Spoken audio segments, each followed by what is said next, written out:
Puji Tuhan, haleluya. Selamat malam buat semua teman-teman dimanapun Anda berada. Kami senang sekali bisa hadir kembali pada malam hari ini dengan sukacita yang besar untuk berbagi kasih, berbagi kehidupan, supaya di hari-hari yang terakhir ini kita semakin dikuatkan, semakin dewasa di dalam iman, semakin bertumbuh di dalam Tuhan, dan rencana Tuhan, kehendak Tuhan bisa terjadi di dalam kehidupan kita. Kami berdoa buat semua teman-teman bisa mengalami kasih dan kemurahan Tuhan.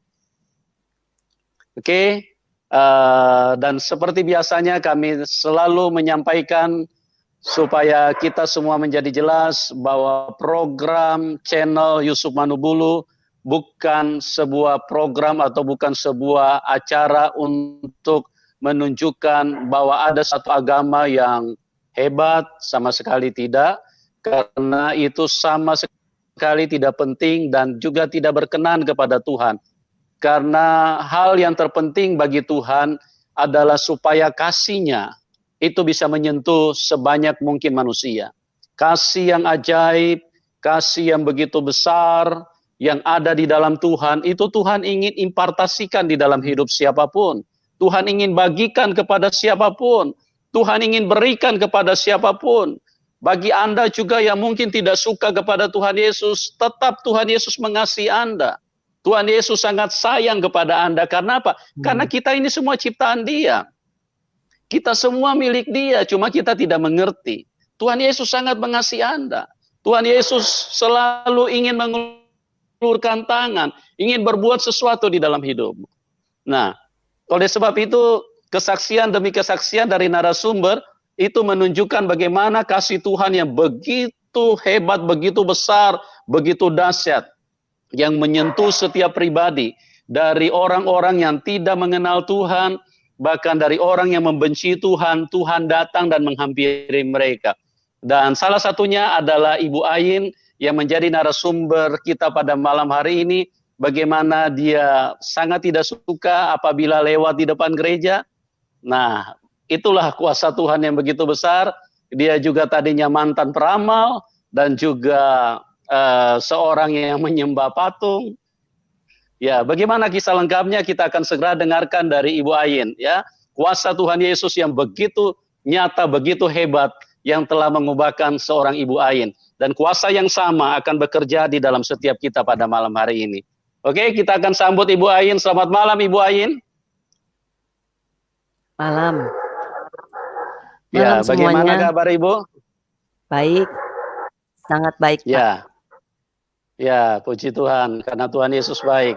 Ya, oke Bu, silakan dibagikan kepada kita semua, teman-teman yang sudah hadir pada malam hari ini, yang setia, bahkan juga yang mungkin baru bergabung. Ibu bisa ceritakan bagaimana perjumpaan Ibu dengan kasih yang begitu sempurna, kasih dari Tuhan Yesus Kristus. Silakan Ibu Ain. Ya. Shalom semuanya. Saya mengucap syukur kalau Tuhan izinkan saya bersaksi untuk memuliakan nama Tuhan, untuk memuji nama Dia yang telah mengubah hidup saya yang begitu dahsyat, di mana Tuhan Yesus luar biasa dan sangat hidup. Biarlah kesaksian ini semuanya hanya untuk memuliakan namanya. Puji Tuhan, saya mulai dari kisah saya yang tidak mengenal sama sekali Tuhan Yesus. Dari saya masih kecil, saya tinggal di dekat daerah Jakarta Timur. Nah, di situ dari kecil saya belum pernah diajarkan seperti orang-orang harus misalnya tahu mana Tuhan, siapa itu Allah, siapapun. Orang tua saya tidak pernah mengajarkan seperti itu. Tapi yang ada cuman sembayangan, saya taunya itu Tuhan. Saya tahu kalau saya sembayang saya harus ngadep langit, saya harus ke depan cari langit, terus saya ke belakang cari langit, itu di rumah. Nah, masa kecil saya, rumah saya itu ada dekat daerah, ada kali, ada dekat gereja, dekat daerah Cawang Kapling situ ya. Nah, di situ ada gereja juga, masih kecil saya udah nggak suka ya sama Kristen. Saya nggak suka sama sekali lewat gereja, apalagi gerejanya tepok-tepok tangan. Saya bilang sama sepupu-sepupu saya bilang, "Wah, itu mah ngepek-ngepekin burung, lagi terbang-terbangin burung," gitu kan. Biasa kan orang terbangin burung kayak gitu, tepok-tepok tangan. Eee, Tanpa terasa saya besaran sampai saya udah SMA, keluarga besar saya semua dari nenek saya, tidak ada satupun yang mengikuti Yesus. Semua adalah agama tradisi, agama kayak Buddha, ke wihara, ke Tepekong gitu ya. Saya sembayang, semua apa yang ada, Kuan Im, Pakung, Pakpo, semua saya sembayangin. Sampai kalau yang jaga wihara meninggal, abunya ditaruh di bawah kolong meja situ deket wihara, saya sembayangin. Nah, pada hari saya masih kecil itu saya juga nggak mengerti kalau di rumah ada ada apa tuh abu, kalau orang tua nenek saya semua disembayangin sama papa saya. Nah, waktu saya SMA saya punya karakter, orang jahat sama saya lebih jahat lagi. Saya suka berantem, saya suka judi keturunan dari nenek moyang saya. Karena nenek saya waktu itu judi karena dia katanya membesarkan anak 11 anak sudah tanpa suami. Jadi judi, jadi main kartu gitu ya. Kalau nenek saya perginya ke kaseno-kaseno. Kalau saya mainnya ya ketemu papa, ketemu bibi semua main macam-macam lah, main macok segala pokoknya kayak gitu. Sampai pada hari saya merit bertingkat lagi, saya lebih besar lagi. Saya merit sampai saya punya anak ke-1. Aduh, karakter saya makin hari anak salah dikit nggak boleh. Saya pukulin anak-anak saya teriak-teriak, saya urus, tapi saya tetap karakter saya nggak baik. Saya kalau punya disenggol orang sedikit naik mobil, saya bisa turun tuh, saya bisa emosi gitu ya. Sering, bahkan hampir setiap kali saya naik mobil pasti ribut sama orang karena orangnya nggak boleh dibalap dikit, dipepet dikit, diapain dikit, saya pepet lagi, saya dempetin lagi tuh mobil. Ya waktu itu juga memang saya orangnya ada karakter nggak sayang barang gitu. Dan sampai saya merit, saya ribut terus sama suami. Aduh, saya ribut terus sama suami karena saya lihat kok karakternya beda banget.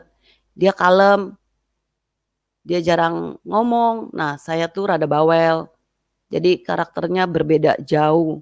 Sedangkan umur saya juga beda 10 tahun. Jadi tambah jauh lagi karakternya. Nah, di situ saya emosi aja kerjaannya karena kurang perhatian juga. Kalau saya ribut sama suami saya keluar dari rumah. Saya bilang sama suami saya keluar, ntar malam saya pulang, saya cari teman-teman aja gitu, seperti itu. Sampai hari lepas hari kehidupan saya main judi juga di mana? Dulu saya tinggalnya dekat daerah Jakarta Barat, saya main judi main kartu sama abang-abang karena tetangga saya rumahnya selalu terbuka pintunya. Nah, saya merit tahun 86.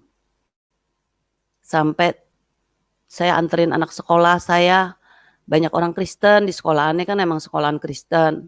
Di situ banyak orang-orang Kristen ngajakin saya, "Ain, yuk kita ke gereja yuk." Wah, saya nggak mau, saya marah, paling benci saya dengar gitu, saya bilang, nggak mau.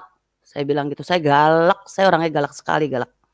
Terus akhirnya saya suka pergi ke panggil tukang peramal. Suami saya juga suka disuruh beli apa tuh yang bulat-bulat tuh yang kristal, disuruh beli kristal lah berapa biji banyak, disuruh taruh di belakang pintu rumah supaya ada rezeki lah, supaya sehat. Kita nurutin loh. Terus nggak boleh nggak boleh ranjang, nggak boleh ngadep sini, Hong Shui, semua pokoknya Hong Shui saya ikutin dan saya suka, saya percaya. Tapi waktu itu saya belum mengenal kebenaran. Kalau saya inget-inget ya, saya pergi anterin anak sekolah, ada teman saya kebanyakan orang Kristen. Ada yang namanya Lili, ada yang namanya Sarah. Dia suka bilang, "Ain, lu kalau ngeramal-ngeramal kamu itu kan iblis sama iblis." Saya marah sekali. Enak aja ya kamu bilang ya, iblis sama iblis. Wah, pokoknya saya marah, saya galak sekali.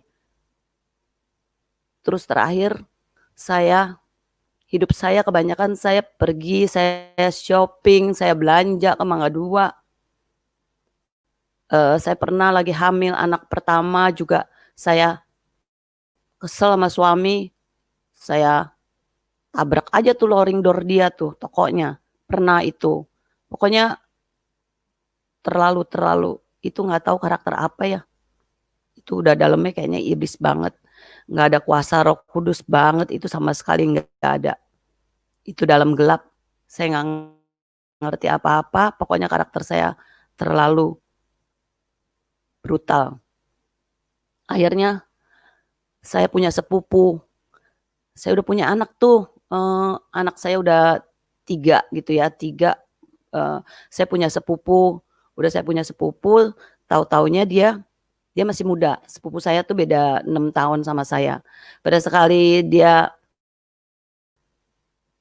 datang, suka main ke rumah saya, dia udah jadi peramal. Waktu awal murah peramalnya juga saya nggak tahu, pokoknya dia bisa tepat dan benar kalau dia ngomong, dia ngeramal-ngeramal orang tuh. Sampai akhirnya ujung-ujungnya saya berdua dia orang panggil ke kiri, tiap hari ke kanan, ngeramalin orang. Pernah juga ada tuh yang, terus kita sendiri pernah juga ke dukun-dukun, ke peramal, istilahnya gini. Saya ke peramal juga, demen juga, bawa dia juga. Tapi kalau ke peramal lain suka bilang begini, "Wah, ini lu lebih tinggi," katanya. Peramal lain malahan bisa kayak bersujud sama dia, kita juga bingung. Tapi sebenarnya kalau dia udah ngeramal, dia badannya sakit, pusing palanya. Terus saya yang jadi kakaknya, saya kasihin dia obat apa zaman dulu, Nolvagin, sakit kepala. Anaknya dia pun sering sakit. Akhirnya ngeramal, pernah juga ngeramal, pokoknya banyak lah. Itu dia ngeramalnya saya udah lihat kayak, ini orang kayak Tuhan banget ya, udah Tuhan gitu. Soalnya dia tahu semua. Dari barang apa, batu cincin 1 kaleng aja dia tahu, ini boleh beli, ini boleh ngambil, ini boleh dikasih si A, ini boleh dikasih si B. Waduh, saya dulu nggak kenal Tuhan, saya pikir wah kayak Tuhan banget, ini udah Tuhan gitu kan. Terus dia bisa tahu kalau orang datang, dia bisa bilang begini, "Kamu habis dari sembahyang ya ke Kuan Im ya," katanya. Kuan Im bilang kamu kotor, habis dari orang mati, nggak boleh sembahyang itu. Waduh, bener kata itu orang bilang. Kita percaya banget, percaya. Dan dia kalau ngeramal selalu menolong orang. Tidak pernah ngeramal yang jahat, tapi dia tahu, oh begini. Bahkan teman saya dulu pernah, teman saya tuh Yanti ya, dia pernah anaknya yang dibunuh, yang di Ancol. Itu sampai dia tahu lah semua peramal itu. Nah, pada satu kali karena dia sering ketemu saya, tiap hari ke rumah saya, akhirnya pada satu kali saya udah melahirkan anak yang keempat. Ya, saya lahirkan anak keempat, anak saya ada 4. Saya dari dulu doa pengen minta anak laki dapatnya perempuan, kedua minta laki dapatnya perempuan, ketiga saya minta laki dapatnya perempuan. Pada itu akhirnya nggak tahu gimana, itu barang sembayangan saya juga saya cabut-cabutin, saya buang aja ke tong sampah. Terus ipar saya bilang, "Dosa lu, bodo saya pikir, saya juga nggak tahu." Nah, waktu saya masuk Kristen juga papa saya benci sekali sama saya, benci sekali papa saya. Terus akhirnya pas waktu itu peramal teman saya, saudara saya, sepupu saya nggak datang ke rumah saya lagi, saya nungguin, kok dia nggak datang-datang ya? Udah 2 minggu dia nggak datang. Saya telepon, saya bilang, Ing, kok kamu nggak datang sih ke rumah Cici? Terus dia bilang gini, nggak tahu Ci, katanya dia bilang. Saya nggak tahu, pokoknya saya nggak tahu, pusing pala katanya bilang. Terus dia teleponnya ditutup sama dia. Terus saya pikir ya udah dia nggak terima telepon saya. Kurang lebih 4 hari kemudian dia telepon saya lagi. Dia bilang gini, Ci, aku mau cerita Ci. Apaan? Saya bilang, pokoknya mau cerita deh. Datang kemari Ci. Wah, saya datang terus ke rumahnya dia. Waktu saya datang ke rumah dia bilang gini, Ci, tahu gak waktu Cici telepon saya, itu saya lagi pusing banget. Kenapa? Saya tuh udah didengar suara yang biasa dia ngeramal itu, karena dia udah gak mau ngeramalin orang, kata dia bilang. Dia belajar gak mau ngeramalin orang. Karena kalau ngeramalin orang juga dia sakit, anaknya sakit, dianya sakit gitu. Akhirnya dia bilang dia gak mau ngeramalin orang. Jadi tapi yang roh yang peramalnya itu yang ada di dalam diri dia, suruh dia selalu bunuh diri. Bunuh diri enak. Ci, denger gitu terus lu Ci. Bunuh diri enak. Bunuh diri enak. Terus akhirnya Ci, aku beli baygon, dia bilang. Udah 2 hari gak kepengen ngeliat matahari. Dia beli baygon, dia tutup tuh pintu hordengnya, dia bilang. Dia udah pakai baju putih, dia bilang sama saya. Akhirnya dia tuang itu baygon. Waktu dia mau minum, dia kunci pintu. Terus waktu dia mau minum kunci pintu, tapi dia digedor sama anaknya. Mami, buka pintu, Mami, buka pintu, katanya. Akhirnya dia gak jadi minum, dia buka pintu. Nah, waktu saat dia buka pintu itu, dia jadi gak jadi. Nah, karena di dalam keluarga saya, sepupu saya itu punya adik.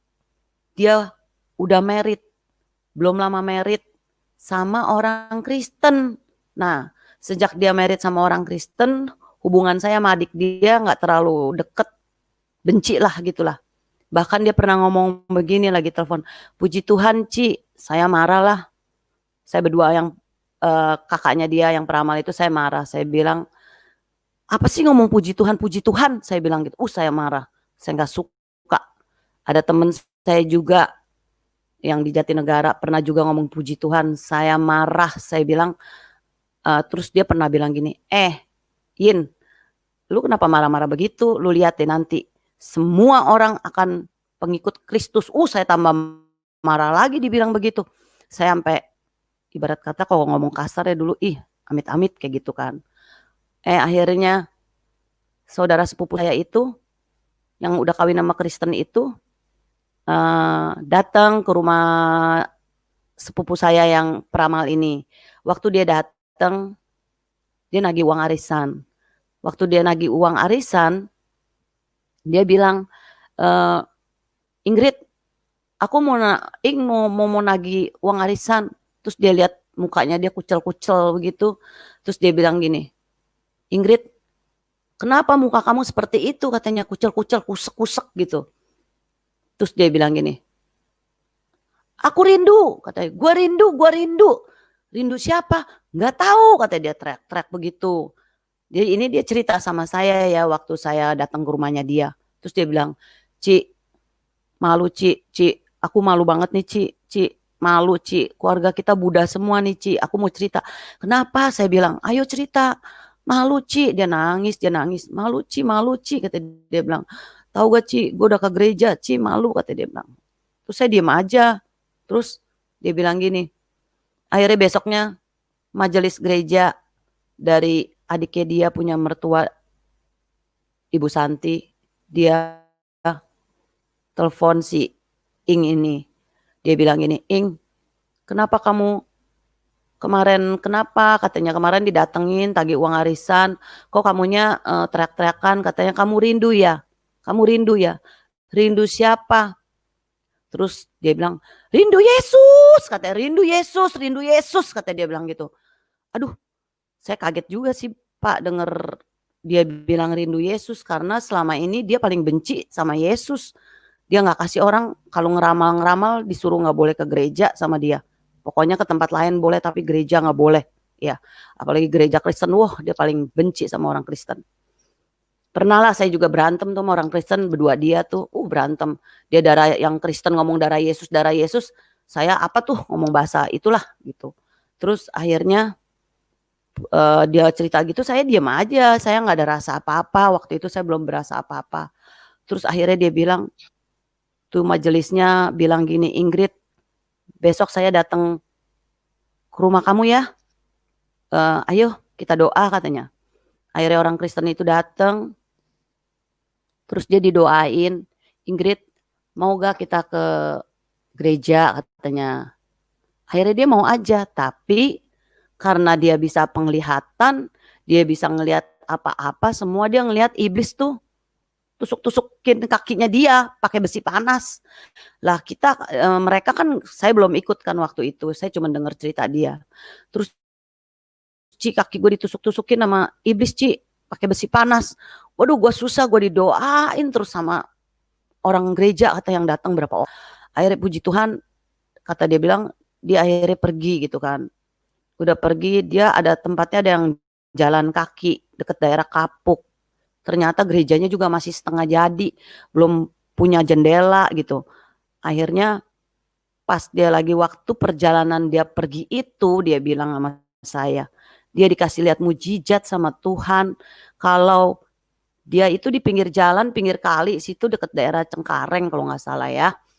Terus dia mau ditabrak sama mikrolet, tapi orang Kristen itu bilang gini, haleluya darah Yesus katanya. Tahu gak Ci, itu mikroletnya cemplung lu Ci katanya ke kali katanya gitu. Waduh itu mujizat tuh Ci, aku ngelihat begitu lu Ci, katanya. Terus saya diem aja, saya masih belum berasa.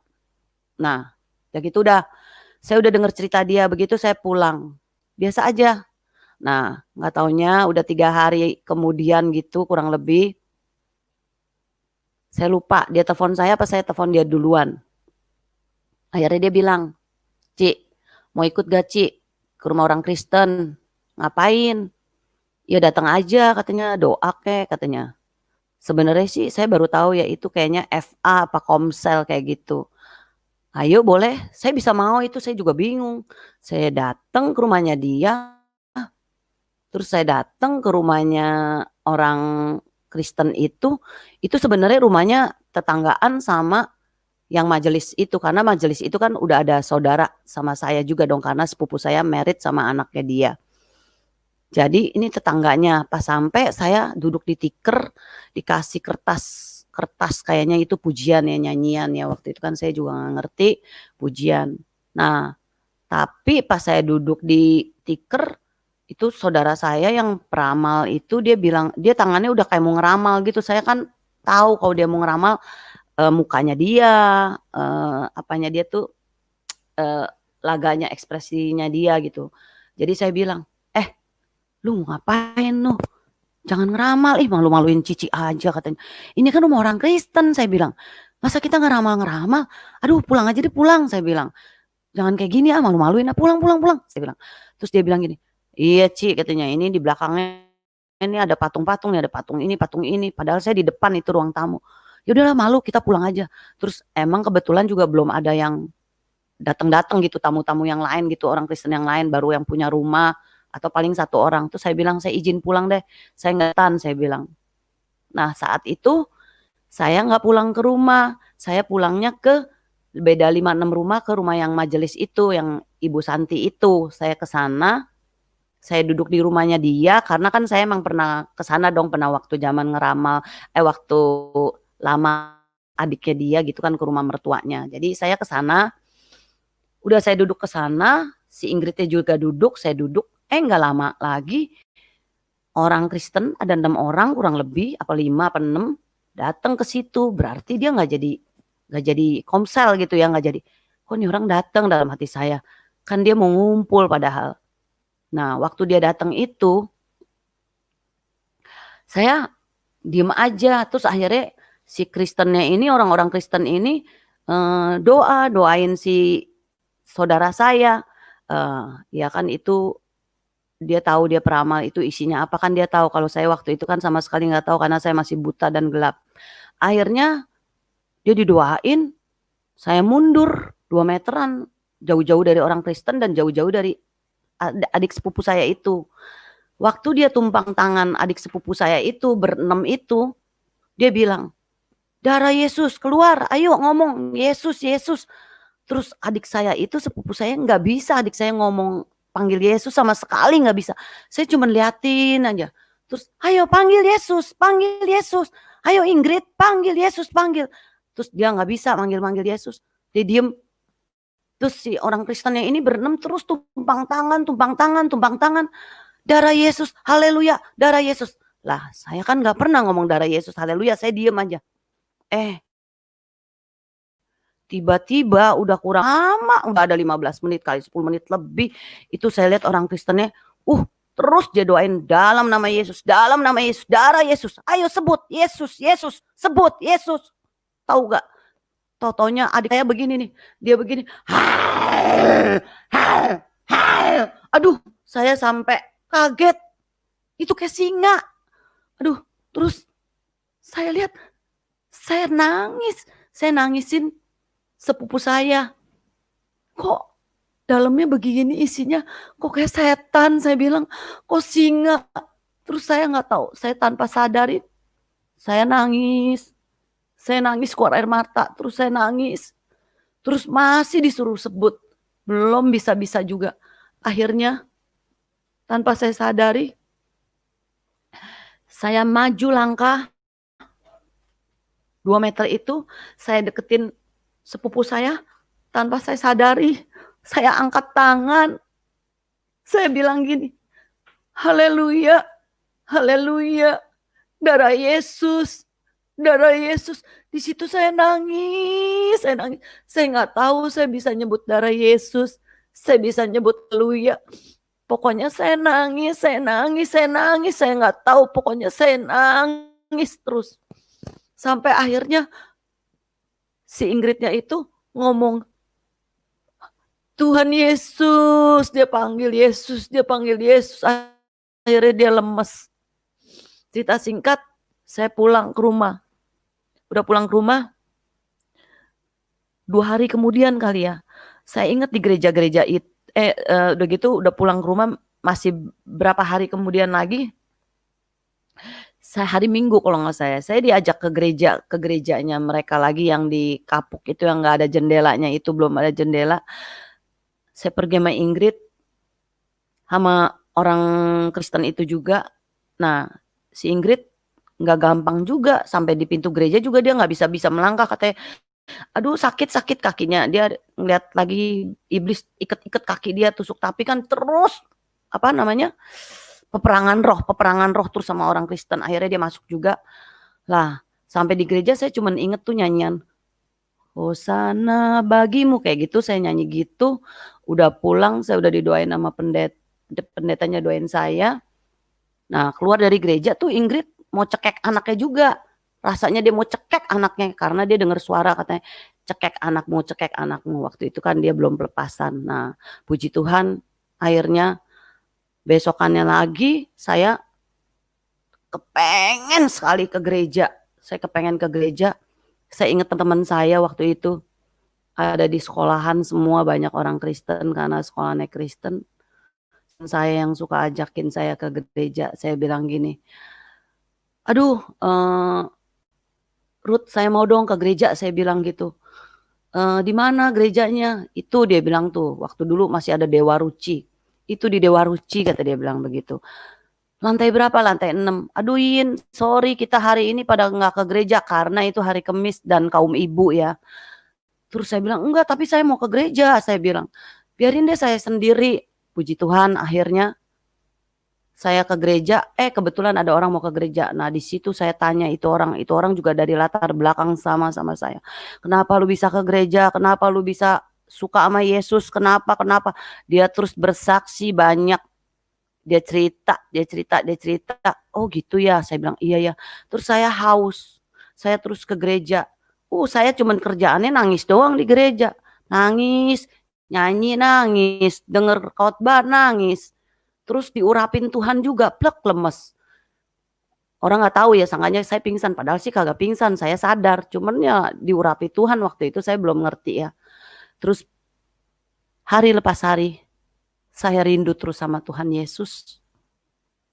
Saya rindu, saya doa, saya nangis.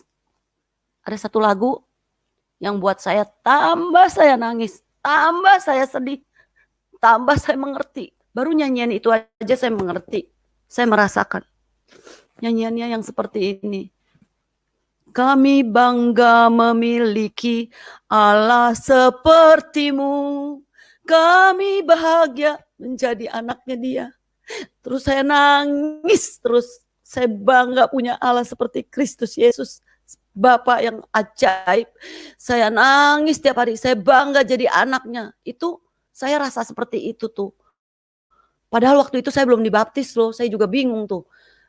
Itu seperti mata saya tuh, penglihatan saya, rohani saya, mata rohani saya dicelikin sama Tuhan. Saya lihat dunia ini kayak, dunia ini isinya apa ya? Kayak kosong, kayak nggak ada rasanya. Duit udah nggak ada artinya istilahnya. Emas dan perak udah nggak ada. Itu Tuhan lebih dari segala-gala yang saya rasakan waktu itu. Dan saya baca Alkitab.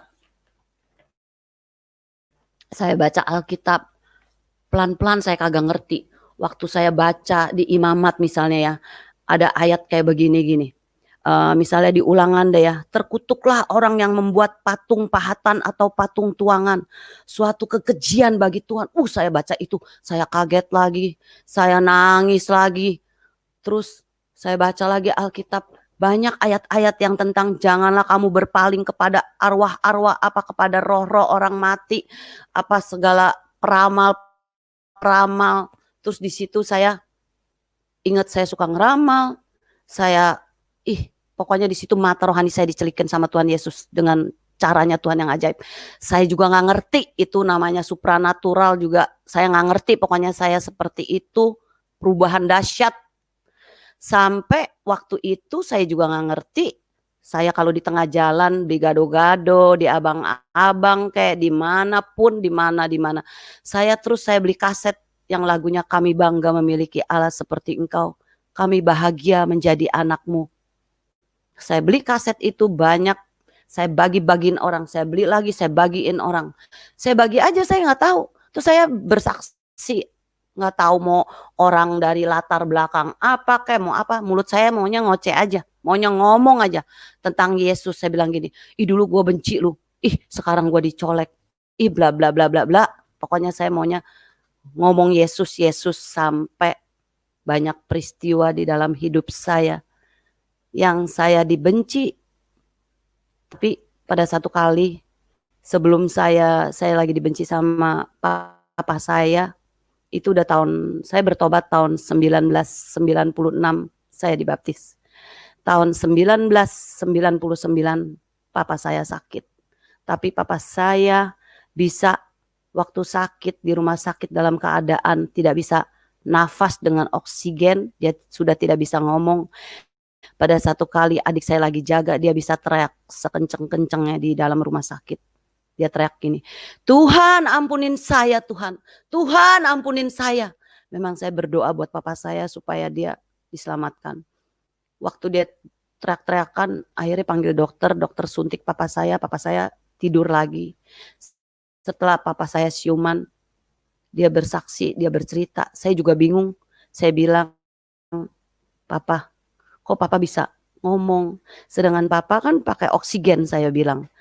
Kan kalau pakai oksigen, ngap gitu. Terus papa saya bilang gini, bukan papa yang ngomong, roh katanya, dia bilang.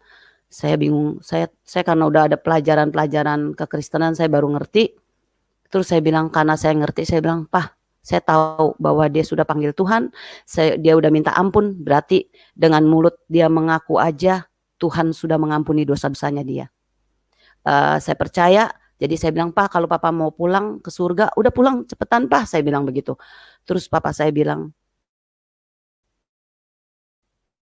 tidak, kata Tuhan, waktu papa tinggal sebentar tuh, papa dikasih lihat rumput yang hijau, itu ada salib tuh. Ntar kata Tuhan, tunggu tank. Waduh, saya bilang, oh ya udah. Akhirnya papa saya nggak lama koma.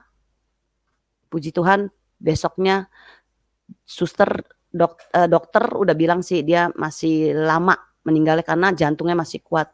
Tapi kita terus berdoa dari dia karena udah kayak setengah koma, tapinya dia masih tahu sebenarnya, cuman nggak bisa ngomong.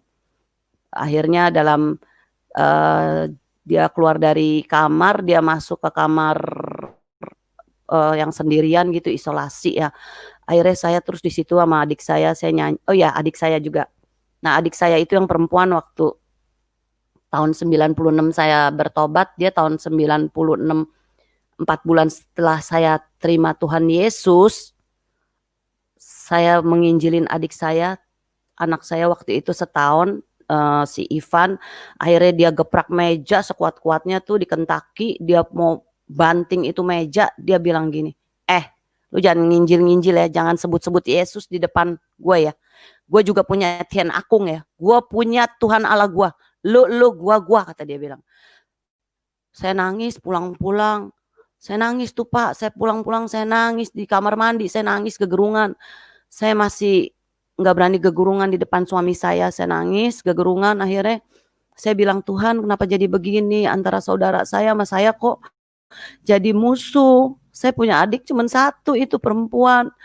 Terus akhirnya puji Tuhan 4 bulan kemudian dia bisa telepon saya udah jarang tuh hubungan sama dia.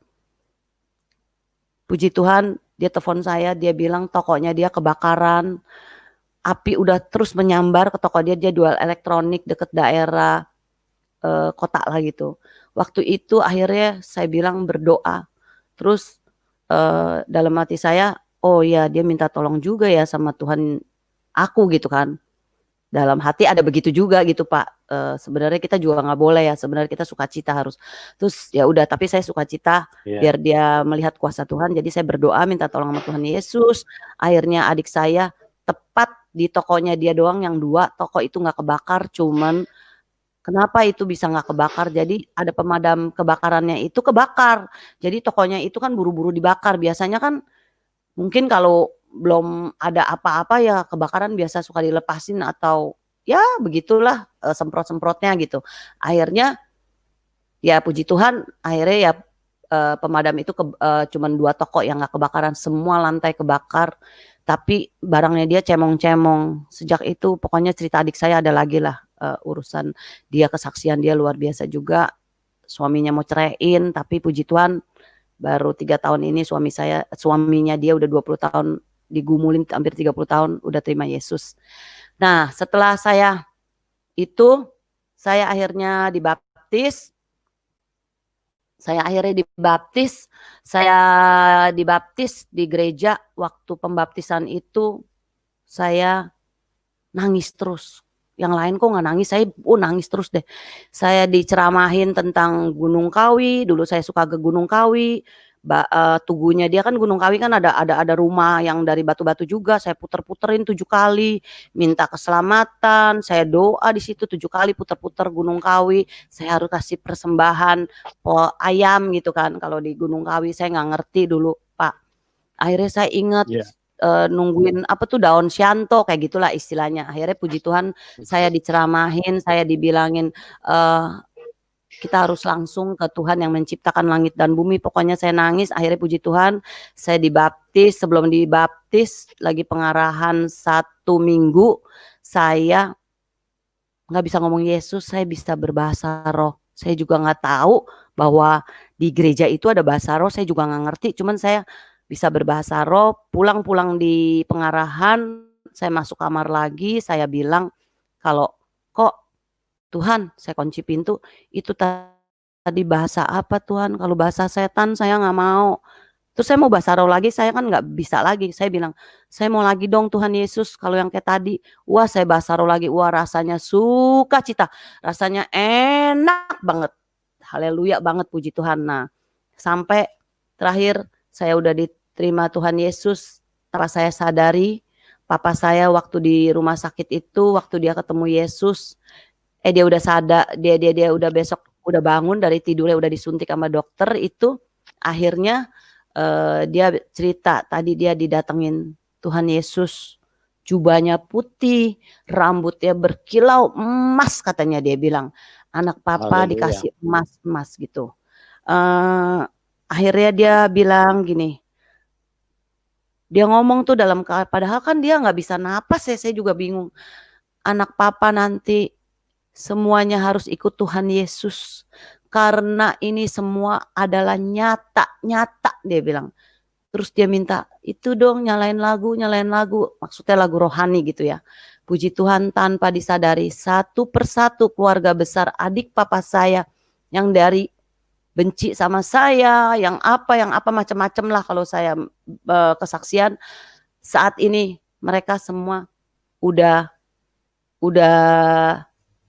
jadi anak Tuhan Yesus semuanya. Puji Tuhan, satu orang Haleluya. selamat, seisi rumah diselamatkan. Nah, suami saya pun saya percaya dia udah ke gereja ini, itu, dia ikut doa, tapi mulutnya masih belum bisa ngomong Yesus Tuhan. Tapi puji Tuhan, saya tadi bilang sama dia, saya mau bersaksi, tumbang tangan saya dong, biar Tuhan urapi saya. Dia mau tadi, baru pertama kali itu tadi Pak. Terus akhirnya saya percaya suami saya tuh belum dicolek, belum dipilih sama Tuhan. Kalau saya kan nggak ke gereja, nggak apa dipilih sama Tuhan. Nah, tapi satu orang selamat, seisi rumah akan diselamatkan sama Tuhan. Firman Tuhan itu pasti Haleluya. ya dan amin. Dan suami saya juga udah lembut, udah mau berdoa tiap hari gitu ya. Nah, sampai saya dibaptis tanpa terasa, akhirnya hari lepas hari saya melayani Tuhan. Anak-anak saya juga saya bawa semuanya untuk takut Tuhan.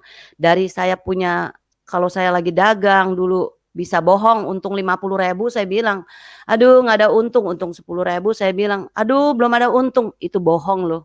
Tapi sejak kenal Tuhan, saya dihilangkan tentang karakter judinya, itu langsung saya ditebang kalau itu ya Pak. Tapi kalau emosi tetap masih ada kadang-kadang, cuman beda jauh sama dulu. Sama anak-anak juga saya, kalau anak-anak saya terus agak keras soal didikan takut akan Tuhannya. Jadi saya selalu didik dia terus takut akan Tuhan sampai mereka besar-besar semua. Saya dikasih mantu yang takut Tuhan banget. Apalagi akhir zaman, dunia makin jahat. Saya kalau nggak kenal Tuhan nggak tahu jadi apa, karakternya juga nggak tahu jadi apa lagi. Saya kagak ngerti. Tapi Tuhan itu baik sekali. Saya mempunyai kedamaian, dan waktu saya baru terima Tuhan Yesus, saya bermimpi ada tangan besar masuk ke dalam mulut saya. Itu saya percaya itu tangan Tuhan Yesus. Gigi saya dicopot-copotin semuanya, bahkan, tapi akhirnya ditambel-tambel lagi sama Tuhan sama gigi yang baru. Di situ Tuhan ubah hari lepas hari karakter saya. Itu semua anugerah, bukan kekuatan saya. Saya juga nggak sangka kalau saya bisa jadi anak Tuhan. Terus saya membenahkan diri hari lepas hari, proses, saya minta peka sama Tuhan, minta jadi diberkati, juga menjadi saluran berkat, minta menjadi orang yang lebih lagi mengenal kebenaran Tuhan. Tuhan Yesus itu luar biasa baiknya, sangat baik dan sungguh amat baik. Nah, akhirnya hari lepas hari, puji Tuhan, sebelumnya itu saya juga ada belajar okultisme. Sebelum lama bertobat saya belajar okultisme. Saya ikut pendeta Iketut Gana. Di situ saya lebih dicelikin mata rohani saya lagi, pakai Alkitab semua. Dia kan Iketut Gana pasti dari Bali ya. Jadi dia cerita semua tentang, ada yang di Alkitab tentang apalah patung, apa semuanya lah. Jadi saya tahu yang mana yang benar, yang mana yang tidak, yang mana yang boleh, yang mana yang tidak. Bahkan kesaksian banyak lagi, sampai pada satu hari Tuhan kasih saya doa. Saya yang dulu saya belum kenal Tuhan, saya kepengen buka toko gitu ya, roti. Tapi saya sejak kenal Tuhan saya udah nggak kepengen lagi kayak gituan ya. Tapi Tuhan masih izinkan karena ada orang yang bilang gitu ya. Nah, di toko itu banyak orang yang datang. Saya bisa memberitakan kebenaran Tuhan, beritakan Injil. Di situ Tuhan luar biasa memberikan anugerah buat saya. Terus saya memberitakan Injil, banyak anak-anak yang terima Tuhan Yesus, bahkan teman suami saya. Puji Tuhan, saya dengarnya kalau orang bisa diubah seperti saya, ngerasain, wah saya seneng sekali. Bahkan saya ada satu keluarga teman saya itu dia Gohonson dulu ya. Saya nginjilin, puji Tuhan saya dibenci sampai udah mereka semua satu keluarga. Saya hanya nabur ya Pak, saya nabur. Yang numbuh Tuhan, yang pilih Tuhan. Yang itu semua Roh Kudus, saya nggak ada apa-apanya, saya nggak bisa apa-apa. Cuman karena saya bisa berbicara karena ada Roh Tuhan di dalam hidup saya. Ya, jadi baru bisa. Kalau nggak ada Roh Tuhan juga saya nggak akan bisa. Nah, pada satu kali akhirnya mereka bertobat sampai mamanya terima Tuhan Yesus. Akhirnya mamanya udah terima Tuhan Yesus baru cerita. Dia bilang gini, Yin, tahu gak kalau kamu datang ke rumah anak saya udah bilang dia, kamu begini nih, kamu udah gila katanya, udah miring kata tuh si gila datang tuh. Oh ya tante, dulu tante begitu ya. Amin, puji Tuhan, saya senang. Puji Tuhan, semuanya itu saya kembalikan lagi ke Tuhan, dan Tuhan juga setiap doa-doa saya yang saya inginin Tuhan berikan saya dari mimpi akhirnya kejadian 5 tahun. Mimpi ini itu kejadian, saya melayani Tuhan, terus saya memberitakan Injil sampai ke Simpak, ke Sodong, itu semua dirubah sama Tuhan, orang-orang sana luar biasa, sampai mereka juga dibukakan semua kampung-kampungnya, ada sampai jadi ada pabrik kue gitu, ada jalanan juga Tuhan bukain supaya nggak lewatin hutan lagi, becek-becek. Luar biasa lah, mujizat itu sangat banyak sekali. Saya boleh lagi Pak, kesaksian lagi boleh Pak? Boleh Bu, Halo? silakan Ibu, silakan.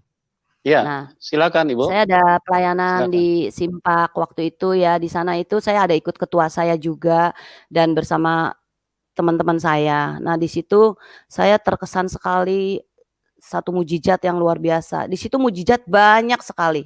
Dari saya dibenci, dari saya dijebe-jebein sama orang-orang sana, tapi saya nggak putus asa karena saya percaya Tuhan beserta saya bersama kawan-kawan saya semua. Nah, waktu itu ada satu kali waktu saya baru-baru ke sana, mereka kan ada yang ngumpul, ada juga yang nggak ngumpul, ada kumpul lama-lama mama tambah banyak. Nah, waktu itu ada satu anak kecil umur 8 tahun. Dia tuh tidak ikut. Waktu saya lewatin rumahnya dia, saya bilang, "Ci, kok nggak ikut di sana kan itu kan orang Tionghoa dari Benteng gitu ya, kalau kita ngomong Cina Benteng gitu ya, kulitnya juga coklat-coklat gitu ya." Terus akhirnya saya bilang, "Ci, kok nggak ikut? Itu saya kan dari Jakarta, lu jauh lu Ci ke sini. Ikut dong, itu kebaktian." Terus dia bilang gini, "Aduh nggak bisa Ibu. Ci, anak saya ini kalau melangkah 10 langkah aja kukunya biru, mulutnya biru semua, biru. Karena dari kecil jantungnya udah bocor," katanya dia bilang. "Saya nggak punya uang," katanya dia bilang gitu, "untuk ngobatin ini perlu berapa puluh juta, 30 juta apa berapa gitu ya."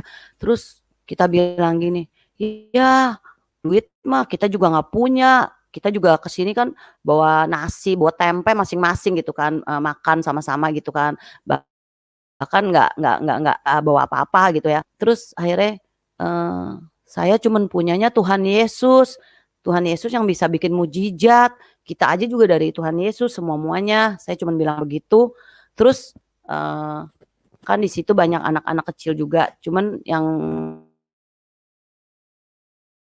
masing-masing ada melayani grup-grup gitu ya Pak ya, udah lama-lama gitu.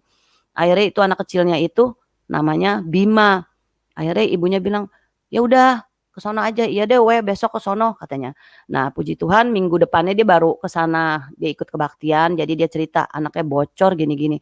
Nah, tanpa disadari lagi ya dia ikut kebaktian, saya cuman bilang gini, "Jangan pergi ke dukun ya, jangan pergi ke ini ya, jangan pergi ke ini," saya bilang, "doanya sama Tuhan Yesus aja ya Bima," saya ajarin. "Doanya gini aja, Tuhan Yesus saya mau normal, mau kayak anak-anak yang lain, doanya itu aja Bima." Terus anaknya bilang, "Iya weh kemarin dikasih minum lah, dikasih inilah, dibawa ke sana lah, ke sini." "Jangan mau ya," saya marah, bilang juga sama mamanya, "Jangan mau, percaya sama Yesus," saya bilang gitu. Akhirnya saya pun tidak punya kuasa apa-apa. Teman saya pun tidak punya kuasa apa-apa. Saya hanya bilang, hanya Yesus yang punya kuasa. Hari lepas hari tanpa saya sadari, kita kadang-kadang bawa dalam doa gitu ya. Terus, nggak taunya Tuhan bikin mujizatnya yang luar biasa. Jadi, pada satu kali, dia katanya diajak orang pergi ke satu gereja katanya. Terus dia mau gitu kan, karena dia udah kenal Tuhan Yesus, dia mau. Nah, itu hamba Tuhannya orang Korea. Nah, udah orang Korea, akhirnya tahu apa yang terjadi. Itu nggak kita pikirin, nggak ada di hati kita, nggak kita doain. Itu semua Tuhan bikin mujizat yang luar biasa. Nah, tahu-taunya orang Korea itu pasti dia dengar Roh Kudus. Jadi orang Korea itu disuruh Tuhan bawa anak itu ke Korea. Boro-boro paspor juga nggak ada, apa-apa juga nggak ada gitu. Terus akhirnya sampai dia di Korea, ada foto-fotonya waktu itu dia pernah kasih saya, nggak tahu lah sekarang kemana. Di Korea tuh anaknya dioperasi, akhirnya sembuh, bisa naik sepeda, bisa ngapa-ngapain, luar biasa. Itu mujizat yang luar biasa dari Tuhan di kampung itu, bahkan mujizat-mujizat banyak. Ya puji Tuhan Pak, sampai di sini kesaksian saya Pak. Ya. Terima kasih, Tuhan Yesus memberkati. Ya. Saya kembalikan ke Bapak. Oke, puji Tuhan Ibu Ayin. Tuhan Yesus dahsyat, Tuhan Yesus hebat, Tuhan Yesus sangat berkuasa di dalam kehidupan ini. Jadi setiap narasumber dengan berbagai macam cara Tuhan datang menghampiri mereka, Tuhan datang melawat dan menyelamatkan mereka. Jadi segala sesuatu kalau diperhatikan semuanya mengalir dengan natural ya. Jadi tidak ada rekayasa atau tidak ada hal-hal yang disetting atau seolah-olah hanya untuk tujuan-tujuan supaya Kristen itu ini mempunyai nilai lebih, sama sekali enggak. Jadi bisa dilihat dari kesaksian terakhir saja jelas sekali bahwa mujizat yang terjadi itu Tuhan bekerja dengan cara yang berbeda. Di mana ada satu pendeta dari Korea yang membawa anaknya itu digerakkan Tuhan untuk membawa ke Korea, dan kemudian mujizatnya itu lewat sebuah operasi ya. Kalau misalnya direkayasa, pasti Ibu Ayin sudah bilang, oh pada waktu itu saya langsung tumpang tangan dan anak itu langsung sembuh gitu loh. Jadi ini sama sekali di dalam setiap kesaksian segala sesuatu itu berjalan begitu natural dan terlihat sekali kemurniannya, bahwa di sini semuanya oleh karena Roh Kudus punya cara, dan Roh Kudus yang menuntun di dalam setiap perbuatan kasih Tuhan yang menyentuh setiap manusia itu berbeda-beda. Tapi intinya sama. Itu semuanya bicara tentang kasih Tuhan Yesus yang Tuhan ingin hadirkan di dalam setiap manusia. Tuhan ingin bagikan, Tuhan ingin share, Tuhan ingin berikan di dalam kehidupanmu. Sesuatu yang sangat-sangat luar biasa, di mana seorang yang tadinya tidak mengenal Tuhan Yesus, seorang yang juga tidak suka dengan yang namanya Tuhan Yesus, tetapi lewat karya Roh Kudus yang begitu ajaib, kuasa adikodrati yang menyentuh, sehingga dia sekarang bukan hanya percaya, tapi juga memberitakan Injil di mana-mana. Dan ini apa yang disaksikan oleh Ibu Ayin, itu sebetulnya memang sudah tertulis di dalam firman Tuhan. Ya, itu di dalam, karena tadi Ibu Ayin sudah sempat ceritakan bahwa dia punya adik sepupu yang namanya Ibu Ingrid itu mempunyai kuasa, istilahnya ada kelebihan gitu loh. Dia bisa meramal orang, dia bisa tahu banyak hal. Nah itu mungkin ada yang bertanya, apa ada yang begitu? Ada, karena Alkitab sudah menulis itu. Tetapi itu kuasa yang berasal dari setan, karena dia diberikan itu dengan hasil, dengan tujuan bahwa setan itu nanti satu ketika akan membunuh dia. Ya, itu sebabnya pada waktu dia mulai ditarik oleh kuasa Roh Kudus untuk datang kepada Tuhan Yesus, iblis setiap kali berbisik di telinganya, bunuh diri, bunuh diri, bunuh diri. Iya. Nah itu ada di dalam Alkitab, bahwa setan pun juga bisa melakukan mujizat, tapi mujizat yang dari setan itu menghasilkan sesuatu yang berbahaya bagi manusia. Kita bisa lihat di dalam Kisah Rasul pasal 8.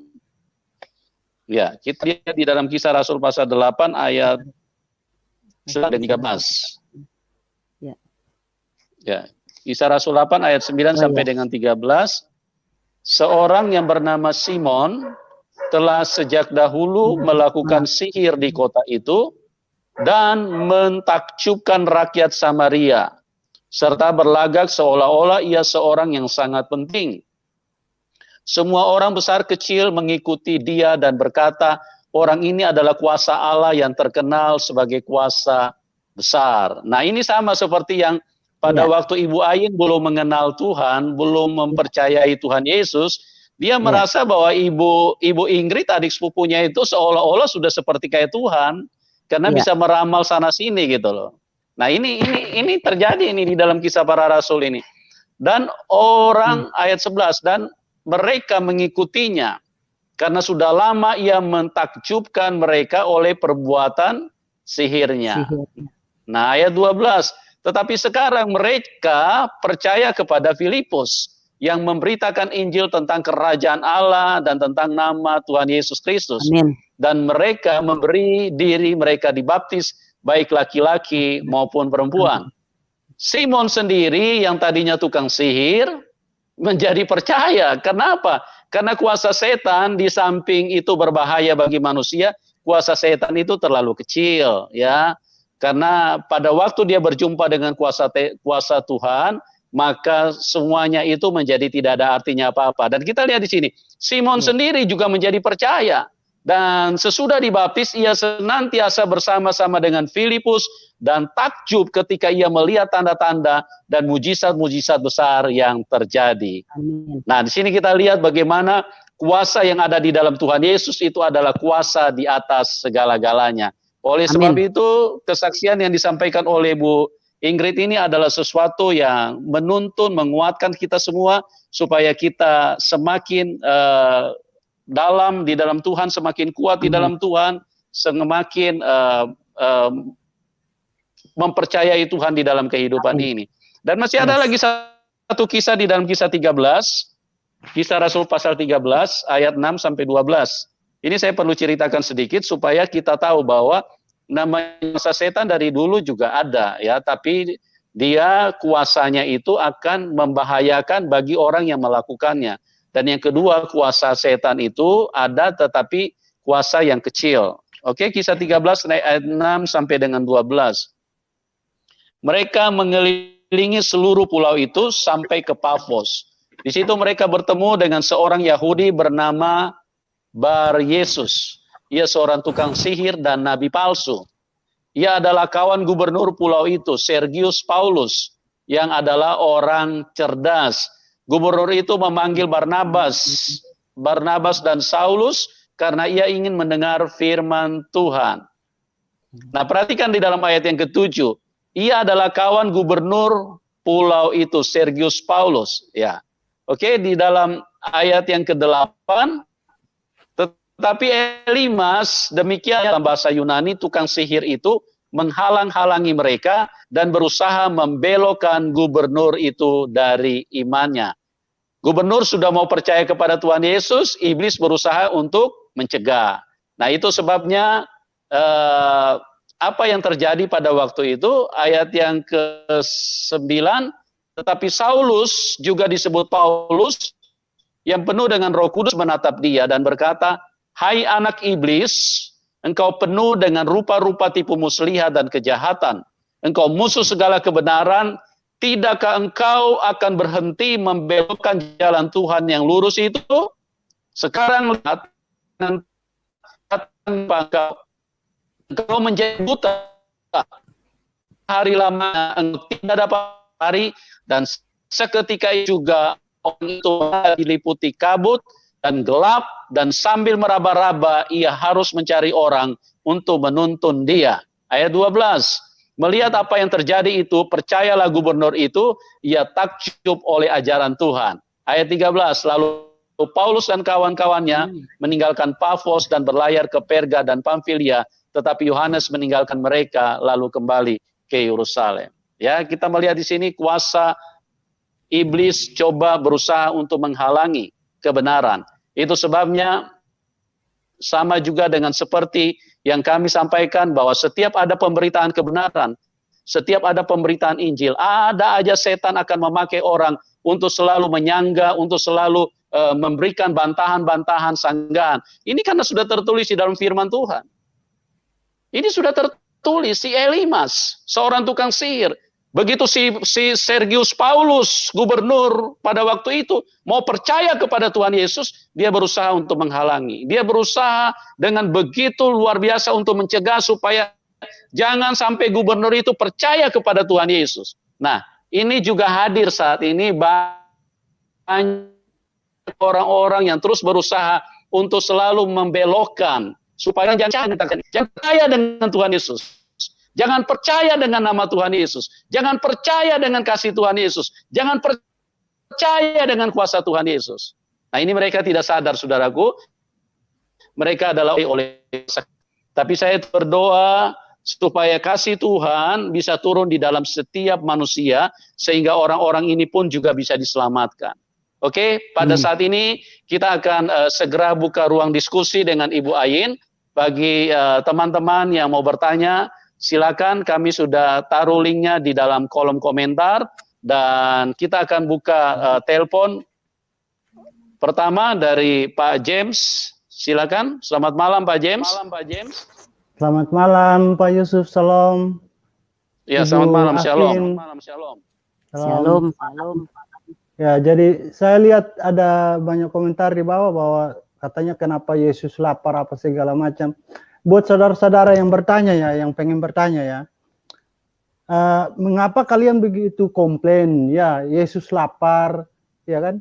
Padahal Yesus itu kan bagian dari Allah, yaitu Firman dan Roh Allah, ya, yang menyatu dengan manusia. Yang lapar otomatis manusianya, ya, bukan Allahnya. Nah, kayak tadi malam juga di channel Pak Sifudin Ibrahim itu Sinandar muncul di sana. Dia mempermasalahkan tentang gereja yang dijadikan pasar, lalu Yesus marah dan merusak barang-barang dagangan orang-orang di sana. Tapi dia tidak pernah komplain bahwa tempat Allah ya dijadikan pesta seks, ya. Itu dia tidak pernah komplain tentang itu. Ya, jadi buat saudara-saudara yang ingin bertanya, mendingan masuk di sini, ya, dan bertanya daripada komentar tidak jelas-jelas di sana. Ya, ini kan bisa dihubungi langsung kan? Jadi silakan masuk. Jangan asal komentar aja di luar. Kalau mau apa diskusi, nanti bisa berdiskusi dengan kita, ya. Ada banyak kok yang live tuh, bisa live streaming langsung telepon masuk kan, bisa bertanya kan bisa.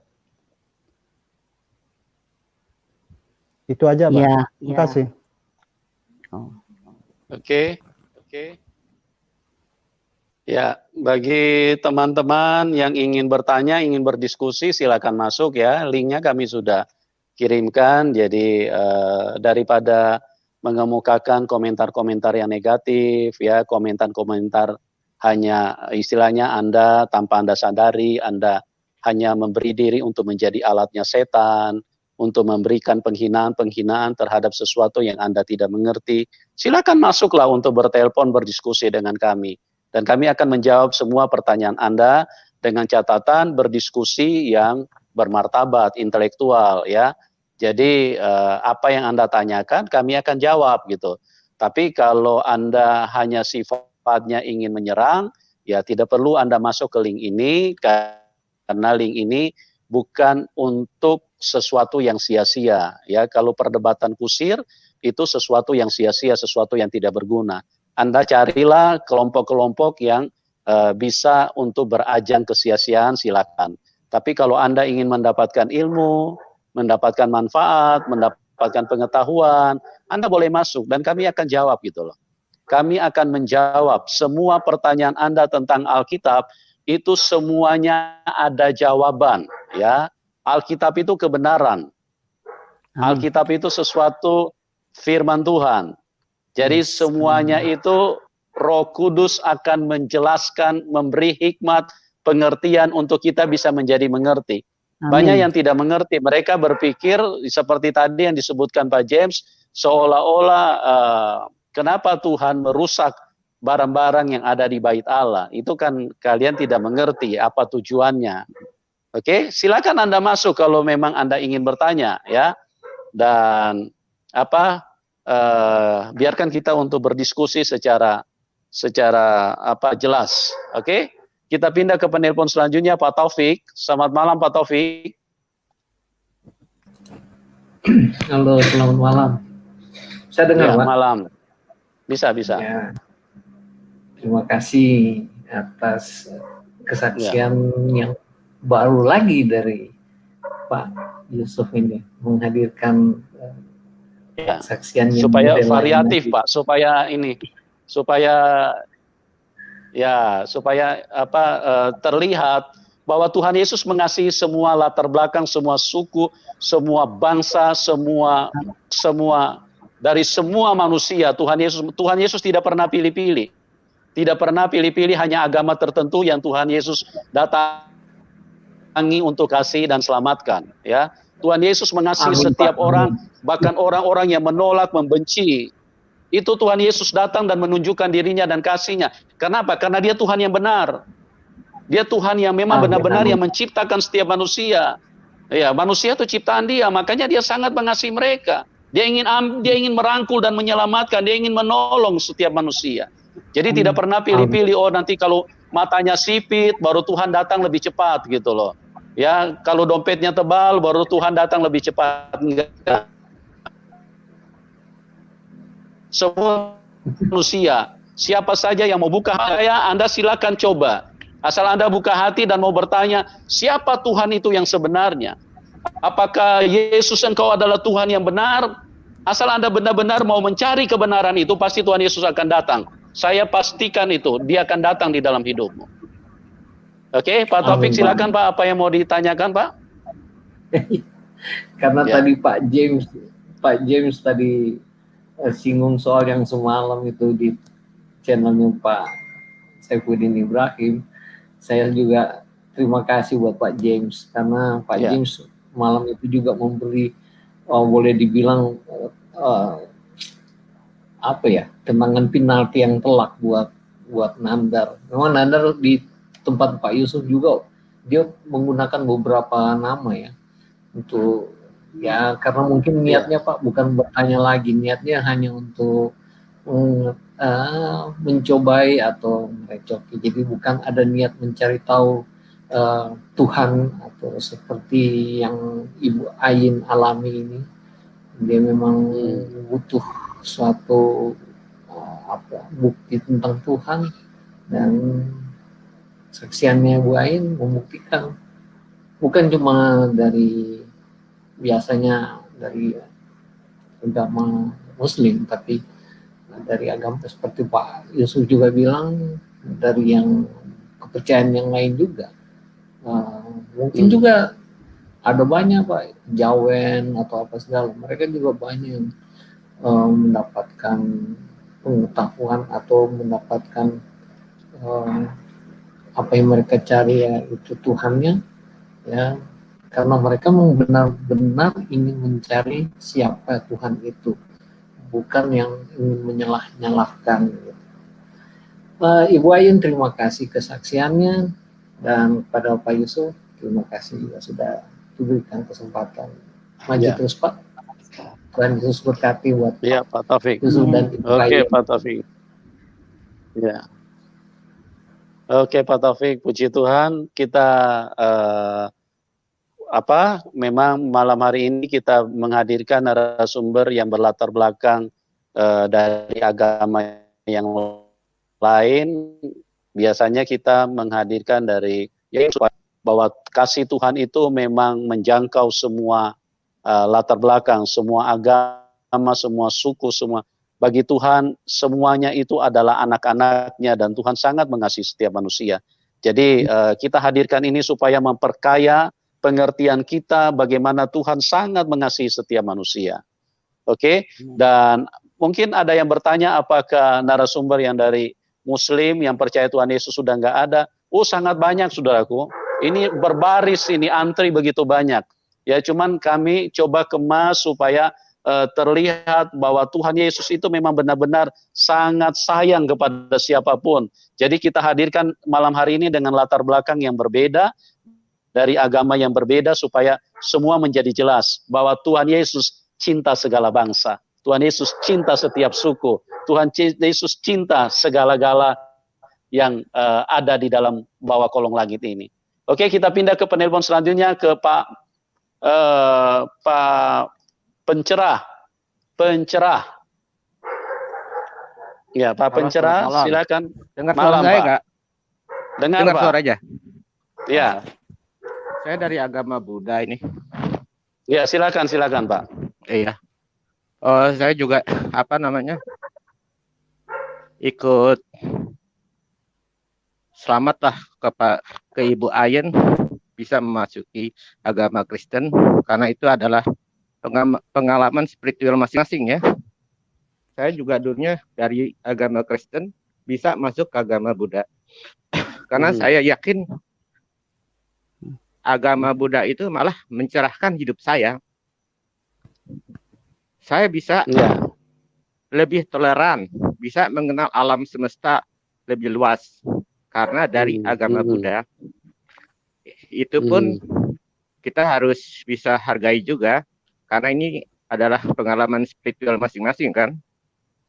Iya. Kalau menurut saya itu Ibu Ayen dulu mungkin begitu paham dengan agama Buddha.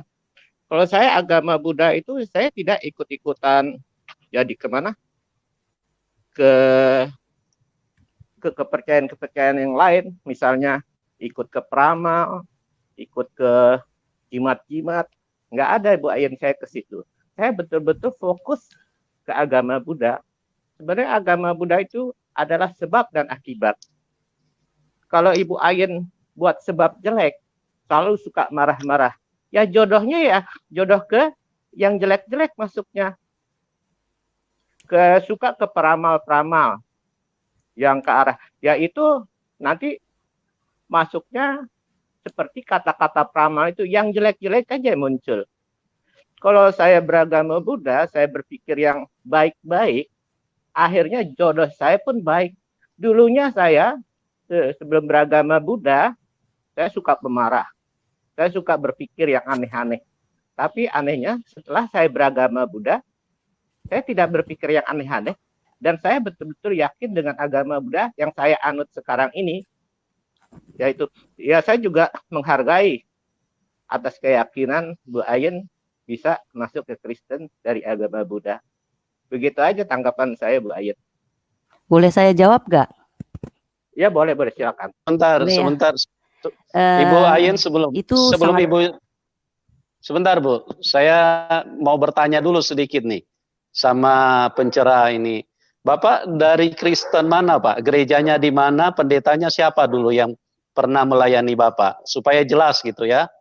Jadi Bapak dulu beribadah di mana? Gereja mana? Pendetanya siapa gitu loh.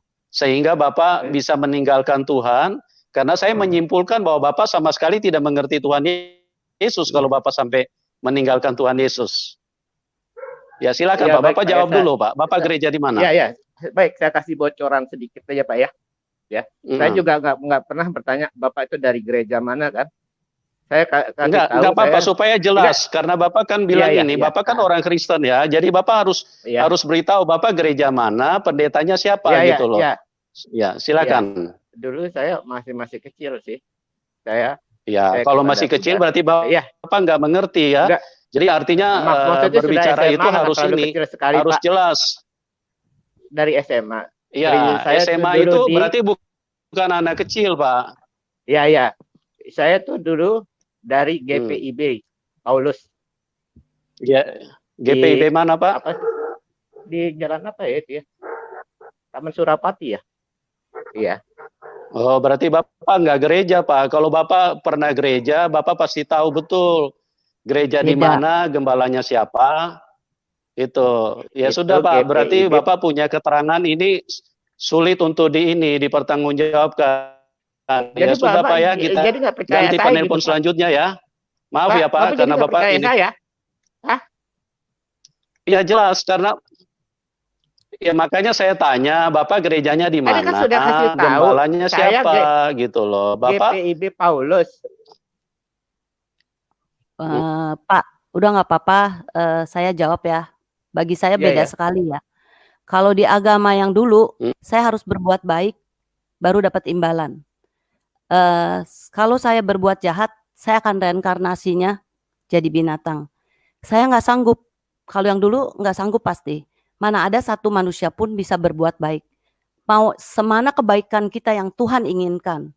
Ya, mungkin Bapak merasa baik. Dulu aja saya jahat begitu, saya merasa baik. Sedangkan saya udah dirubah sama Tuhan, saat ini saya merasa saya masih jahat. Walaupun udah dirubah. Karena bedanya gini Pak ya. Kalau di agama yang lain, itu harus berbuat baik, baru dapat surga. Kalau saya enggak Pak, saya enggak sanggup. Tuhan Yesus saya tidak bisa disogok dengan kebaikan. Jadi dia itu juru selamat yang menyelamatkan saya. Anugerah saya bisa dapat. Bukan kamu yang memilih aku, tetapi aku yang memilih kamu, kata Tuhan bilang. Jadi aku tuh dipilih, pas dipilih saya baru benar-benar luar biasa. Dan dulu saya nggak ngerti. Saya harus sembayang dari A, B, C, D, F, semua patung saya sembayangin. Siapa yang menyelamatkan saya? Sedangkan Yesus berkata, cuma satu doang Yesus yang bicara. Aku adalah jalan, kebenaran, dan hidup. Barang siapa yang tidak mengikuti aku, ia berjalan di dalam kegelapan. Aku adalah terang dunia. Ya, barang siapa yang berjalan dengan aku, ia mendapat terang. Nah, ikutilah aku jalan yang lurus seperti itu. Nah, di situ bedanya banyak. Jadi Yesus itu tidak bisa disogok dengan apapun, beramal, beribadah, berpuasa, tidak bisa disogok. Tuhan saya bisa menyelamatkan saya asal saya percaya bahwa Yesus adalah Tuhan. Itu satu, luar biasa, gratis lagi. Nggak boleh, nggak usah bayar itu. Kalau dulu saya disuruh ngapain? Orang kalau nggak punya duit aja mana bisa beramal, makan aja susah, ya. Terus berbuat baik, mana bisa berbuat baik? Iri, dengki, bohong, jahat, marah aja itu udah dosa. Dosa kita bertumpuk-tumpuk. Makin tua kita makin dosanya makin banyak. Nah, itulah begitu besar kasih Allah akan dunia ini sehingga ia mengaruniakan anaknya yang tunggal untuk barang siapa yang percaya ia tidak akan pernah binasa, melainkan memperoleh hidup yang kekal. Nah, itulah Ya, itu, dia lihat begitu manusia. Ya itu boleh, itu pandangan Ibu sendiri boleh begitu kan. Kalau saya Ya. juga pun dalam agama Buddha saya tidak menganggap saya itu menyembah patung kok. Saya ingin seperti Buddha Sakyamuni, ingin jodoh mencapai pencerahan Buddha. Maksudnya begitu. Saya nggak ada berpikir itu sebagai penyembahan patung, tapi saya ingin seperti Buddha. Ya, ada Itu sekarang kan ada yang jodoh enggak ya Pak untuk, ya. ya sepertinya Ibu juga sebenarnya sudah tahu kalau sudah beragama Buddha ya, ingin mendapat pencerahan. Dan di dalam agama Buddha itu adalah sudah jelas hukum sebab dan akibat. Kalau kita membuat sebab jelek, pasti akibatnya jelek. Begitu aja terus menerus. Kalau kita punya sebab baik, ya akibatnya baik. Nggak bisa juga kita enak-enak tinggal nunggu mujizat. Nggak ada kalau kita nggak ada perbuatan untuk berubah baik, mana bisa hidup kita menjadi baik. Itu adalah hukum sebab akibat dari agama Buddha yang diajarkan. Ya begitu. Tapi saya nggak sanggup ya. Saya masih kadang-kadang bisa kesel, marah misalnya. Tapi karena ada Tuhan, saya langsung, oh puji Tuhan, Tuhan bebaskan saya. Kalau dulu kan kita harus baik dan juga nggak dijanjiin gitu loh Pak. Nggak dijanjiin keselamatan. Kalau Yesus makanya saya janji itu doang. Seperti beda itu banget. tidak bisa Bu. Kita tuh menyerahkan diri seperti itu. Seperti begitu aja tanpa merubah diri sendiri. Padahal yang pokok dalam kehidupan kita itu adalah berubah diri sendiri, baru bisa, lingkungan Pak, bisa berubah. Saya nggak mampu. Tapi saya udah diubah. Disitulah Tuhan luar kalau biasa dengan kepercayaan kita kuat, seharusnya kita mampu. Kristus pasti diubah. karena apa yang kita hasilkan sekarang adalah akibat atau sebab yang kita perbuat dari masa kehidupan kita yang lalu, Bu. Begitu. Ya, pokoknya Ini setelah saya ikut Yesus, baru Roh Kudus yang bener-bener nyanggupin saya sampai bohong aja Pak, saya nggak berani lupa bohong. Saya bener-bener, saya ini CCTV saya adalah Tuhan Yesus. Bohong aja, saya nggak berani. Ada telepon, saya nggak sempet, saya bilang nggak sempet, ya kan? Kalau dari dulu dari kecil kan orang-orang udah bohong, pedagang-pedagang apalagi, udah untung aja bilangnya Iya. nggak untung. Tapi Iya, saya karena ada ya Yesus seperti sekarang. Puji Tuhan ada Roh ya Kudus. seperti Tanpa Roh agama Kudus Buddha itu tidak juga mampu. sebetulnya, Bu. Amin. Kalau orang yang betul-betul menjalankan, ya nggak mungkin dia mau berbohong. Kalau dia tahu, dia bilang tahu. Kalau tidak tahu, dia katakan tidak tahu. Jangan yang tahu kita bilang tahu, atau yang kita tidak tahu kita bilang tahu. Jadi apa adanya di dalam agama Buddha itu. Iya. Ya begitu aja mungkin Pak Yusuf. Oke, Pak Pencerah. Apa? Ya, Ya. jadi Pak Yusuf, saya ada apa lagi yang boleh aja kalau mau ditanyakan ke saya, Pak?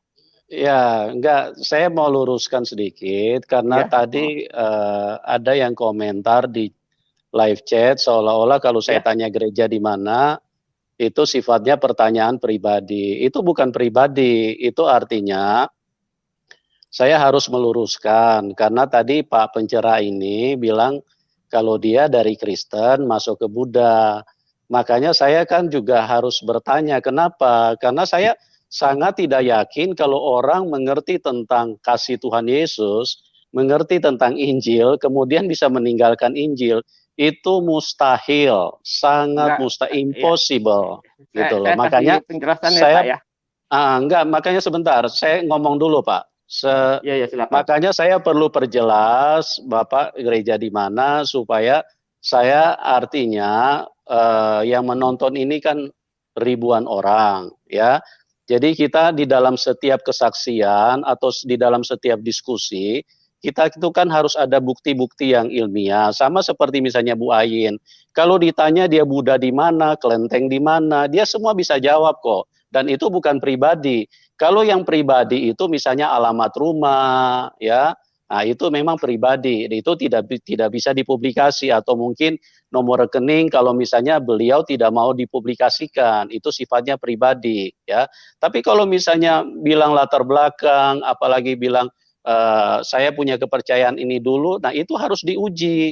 Itu harus diberitahu secara jelas, saya gereja di mana, pendetanya siapa, terus kenapa saya bisa meninggalkan Kristen, itu jadi orang punya pemikiran itu bisa menjadi jelas, karena kalau enggak, ini kan berdampak sangat buruk gitu loh, seolah-olah Tuhan Yesus yang diceritakan, yang disaksikan oleh narasumber, itu adalah sesuatu yang sama sekali tidak ada nilainya gitu loh. Gitu ya Pak Pencerah ya? Ya, saya kasih penjelasan ya Pak ya.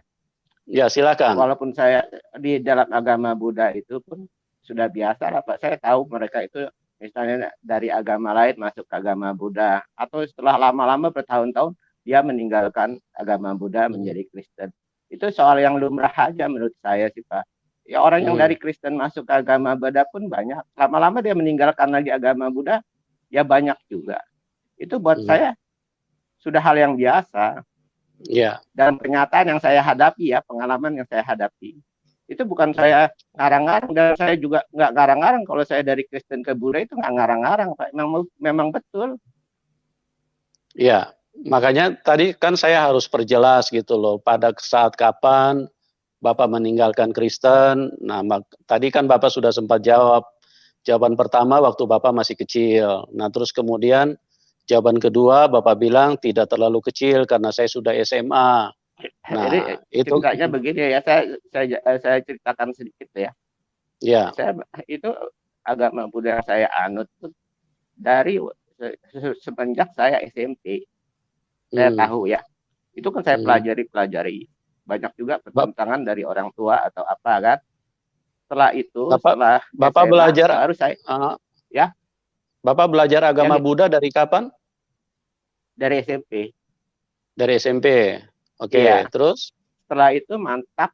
Setelah SMA, setelah mungkin kelas 2 SMA, mantap saya di dalam agama Buddha. Hmm. Iya. Ya, berarti dari SMP Bapak sudah istilahnya sudah mempelajari Buddha ya. Berarti Bapak Iya sudah. sudah Jadi nggak seketika itu juga saya langsung masuk, ya enggak juga Pak. Tapi saya pelajari, saya baca buku-bukunya, saya berkomunikasi dengan banyak orang. Akhirnya saya dapat inilah agama yang cocok buat saya. Memang bakat saya seperti ini. Baik, saya silakan di sini. Pak. Ya. Iya. Kalau itu pilihan Bapak ya silakan. Iya, ini untuk suatu pengalaman buat Bapak juga sih, ya kan? Ya. Ada orang yang dari agama lain bisa masuk agama Buddha. Ada juga yang dari agama Buddha saya masuk ke Kristen. Ya banyak juga, ada. Pak. Itu buat saya itu sesuatu yang lumrah aja. Iya. Iya, ada. Kan cuma memang pengalaman spiritual masing-masing kan. Betul. Iya. Cuman saya hanya ingin dengan Ibu Ayin kan punya pengalaman spiritual, akhirnya dari Buddha bisa ke Kristen. Ya saya juga hormati itu karena punya pengalaman masing-masing kan, punya pengalaman pribadi masing-masing. Iya. Baik. Oke Pak, kita pindah ke. Iya, makasih. Oke, makasih. Kita pindah ke penelpon selanjutnya Pak Manalu. Pak Manalu. Selamat malam. Malam, Pak.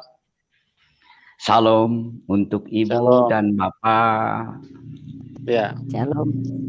Semakin mantap acara kita di malam hari ini. Dan inilah Indonesia. Indonesia merdeka. Siap.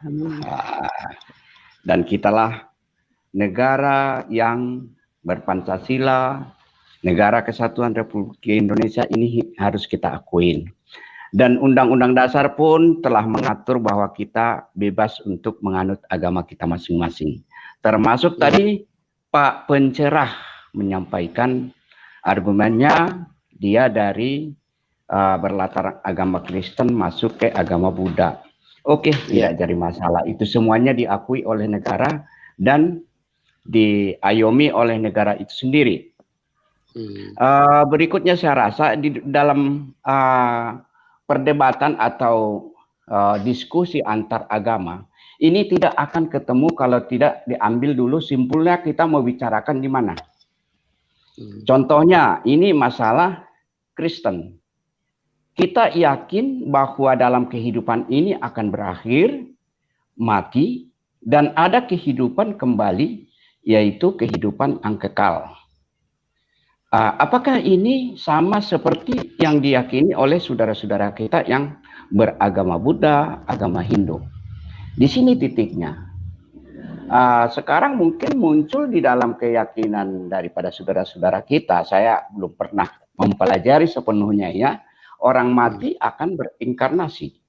Dia akan kembali ke Brahmana, itu tempat yang paling tinggi, barangkali seperti Hindu. Dan yang lainnya itu mungkin ada kehidupan yang baru lagi, tapi dia pindah berinkarnasi kemana. Jadi ini sangat jauh berbeda sebenarnya kalau kita berdiskusi antar agama. Jadi sudahlah, kita yakinin agama kita masing-masing, kita pilih. Dan memang saya sebagai agama Kristen, saya yakin dan percaya kepada Tuhan Yesus ada kehidupan yang kekal, ada surga yang dijanjikan, ada pengharapan. Makanya saya tidak gusar akan di dunia ini. Walaupun saya nanti akan pergi dan saya mati, saya ada suatu pengharapan kehidupan yang kekal selama-lamanya dan mendapatkan surga yang disediakan oleh Tuhan kita Yesus Kristus. Jadi ini saya rasa satu masukan buat kita. Jadi tidak mungkin bisa kita pertemukan antara agama satu dengan agama yang lain. Cuman kita harus menunjukkan bahwa setiap agama itu inilah yang kami percayai, inikah yang kami yakini, dan keunggulan-keunggulan inilah mungkin bisa diterima orang lain bahwa itu adalah perbuatan yang memberikan pengharapan. Itu saya rasa. Jadi tadi ada masalah. Sebenarnya saya kepengen nanya tadi sama Ibu Ain, rencana saya sebenarnya agama Buddha itu apa yang diyakini, inti pokoknya. Kalau Kristen itu kan udah jelas ada suatu pengharapan yang diberikan oleh Tuhan kepada kita. Kalau kita mengikuti Yesus Kristus, melakukan kehendak Yesus Kristus dalam hidup kita, kita akan mendapatkan surga yang disediakan oleh Tuhan itu sendiri. Sekarang agama Buddha bagaimana? Barangkali ini menjadi pertanyaan saya untuk Ibu Aing. Sebelumnya Ibu mempelajari agama yang terdahulu. Inti pokoknya sebenarnya apa yang di sana? Setelah inti pokoknya. Ada kehidupan apa?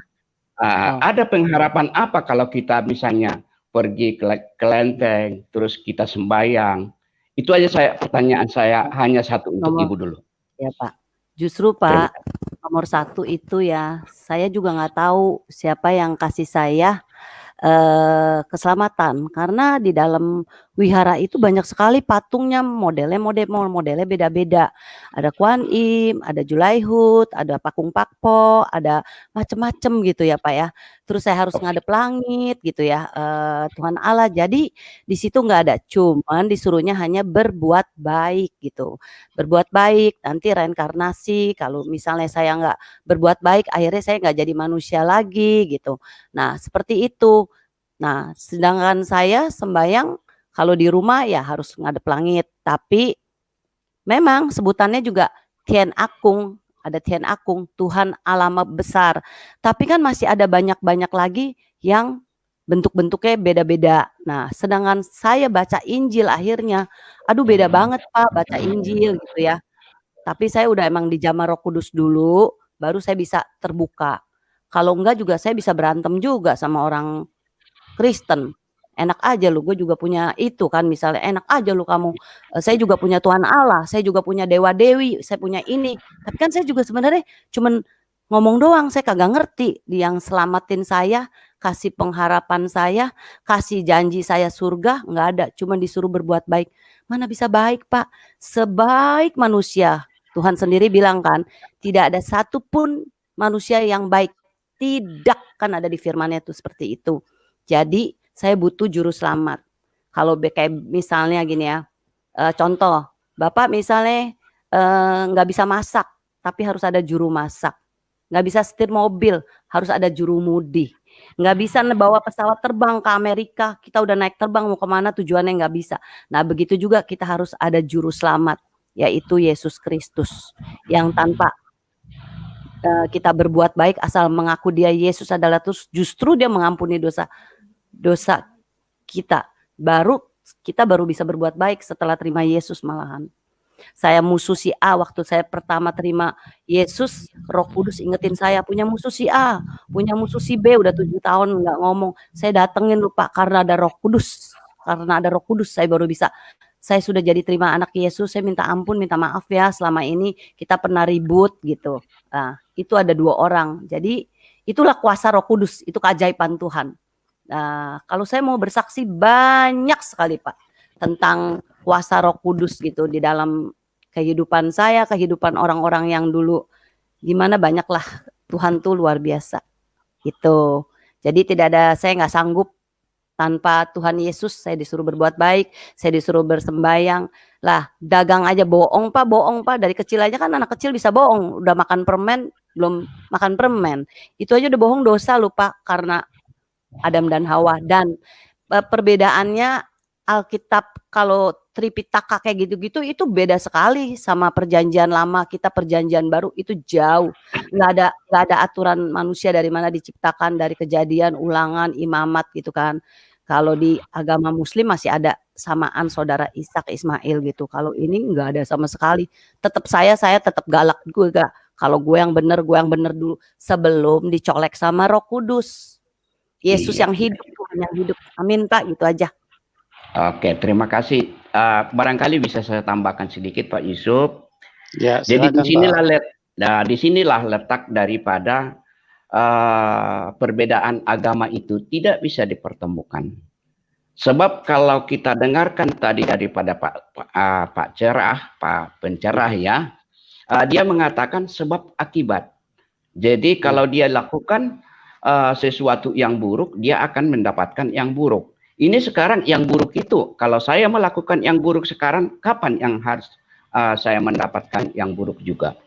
Ini kan masalah kehidupan. Kalau itu misal sebab akibat, itu di kemudian hari kita temukan, atau istilah kata dikatakan ada dampak daripada perbuatan saya sekarang, saya temukan nanti di 7 tahun yang akan datang. Kalau kekristenan kan bukan itu yang dibicarakan pada saat sekarang. Dalam kehidupan kita ini sudah ada tuntunan bagi kita. Bagaimana kita untuk melakukan, untuk menuju yang dijanjikan oleh Tuhan. Itu sangat berbeda. Jadi kalau dikatakan sebab akibat tadi, dan saya juga tidak memahami Bu ya, apa itu reinkarnasi, kemana nanti reinkarnasi itu udah sangat berbeda. Sudah sangat berbeda. Jadi kalau dibilang katakan tadi sama Pak Pencerah bahwa ada sebab akibat, apakah itu di dunia ini yang harus kita alami seperti itu? Kalau di dunia ini itu sangat berbeda dengan keyakinan daripada umat Kristen. Kalau saya lakukan sekarang, 10-20 tahun lagi akan saya temukan nanti apa yang saya lakukan itu dalam kehidupan kita sehari-hari. Tapi keyakinan Kristen tidak seperti itu. Kita ada suatu pengharapan, yaitu di akhirat nanti untuk mendapatkan surga yang disediakan oleh Bapa Allah. Jadi di sana kita ada tempat yang disediakan oleh Tuhan. Jadi itu saya rasa yang bisa saya sampaikan pada kita. Ya, saya juga berterima kasih kepada Pak Yusuf yang sudah membuat acara ini. Jadi kembali kita masalah keyakinan atau kepercayaan atau agama yang kita anut masing-masing, silakan. Dan memang tidak bisa kita pertemukan antar agama karena itu udah lain buku, lain keyakinan, pokoknya udah beda lah. Jadi tidak bisa, hanya untuk terkadang kita ada kesalahpahaman, terkadang kita congkel-congkel, oh ini bagaimana ini? Dia enggak yakin dulu baru bisa berkomentar. Saya rasa begitu aja Pak Yusuf. Terima kasih. Kalau kurang lebih yang saya sampaikan, mohon maaf semua kepada pemirsa yang ada pada saat ini. Ya. Selamat malam, salam Tuhan memberkati. Selamat malam. Ya, salam Pak. Merdeka Pak. Ya. Jadi saya perlu sedikit kembali tegaskan bahwa kami Kristen, kami hamba Tuhan tidak pernah mempermasalahkan kalau ada dari Kristen mau pindah agama apapun. Itu hak manusia, ya, hak asasi. Artinya mau masuk agama A, B, C, D, silakan, terserah aja. Bahkan mau menyembah patung, mau menyembah pohon ke, mau menyembah batu ke, itu urusan masing-masing. Kami tidak ada urusan. Kami tidak akan keberatan sama sekali.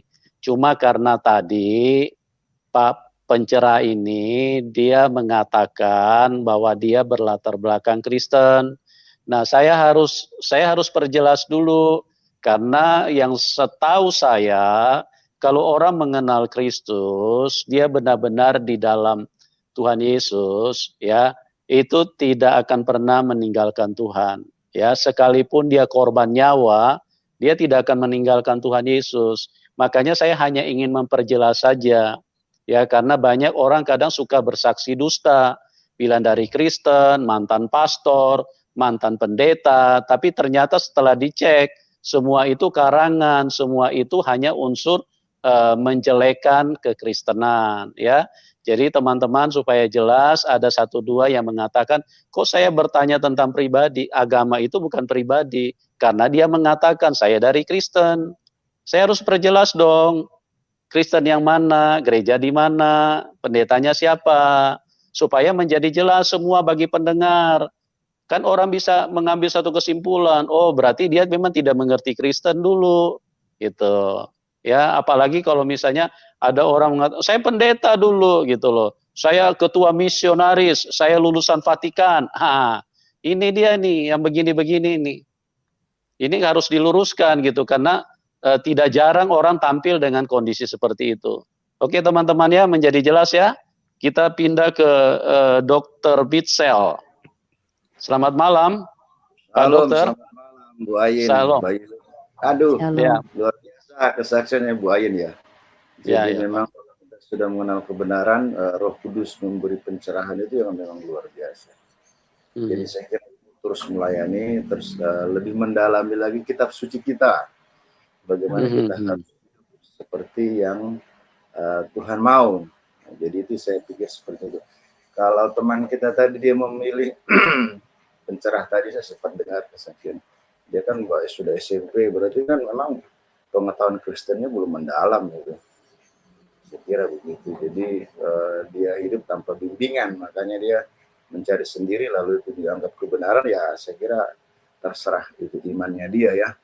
Kalau nanti dia imannya dia ternyata berbuat jahat, besok lusa dia berubah jadi kucing atau dia berubah jadi monyet, nah, itu imannya dia kan. Karena inkarnasi kan begitu, bisa berubah jadi binatang nantinya, itu urusannya dia.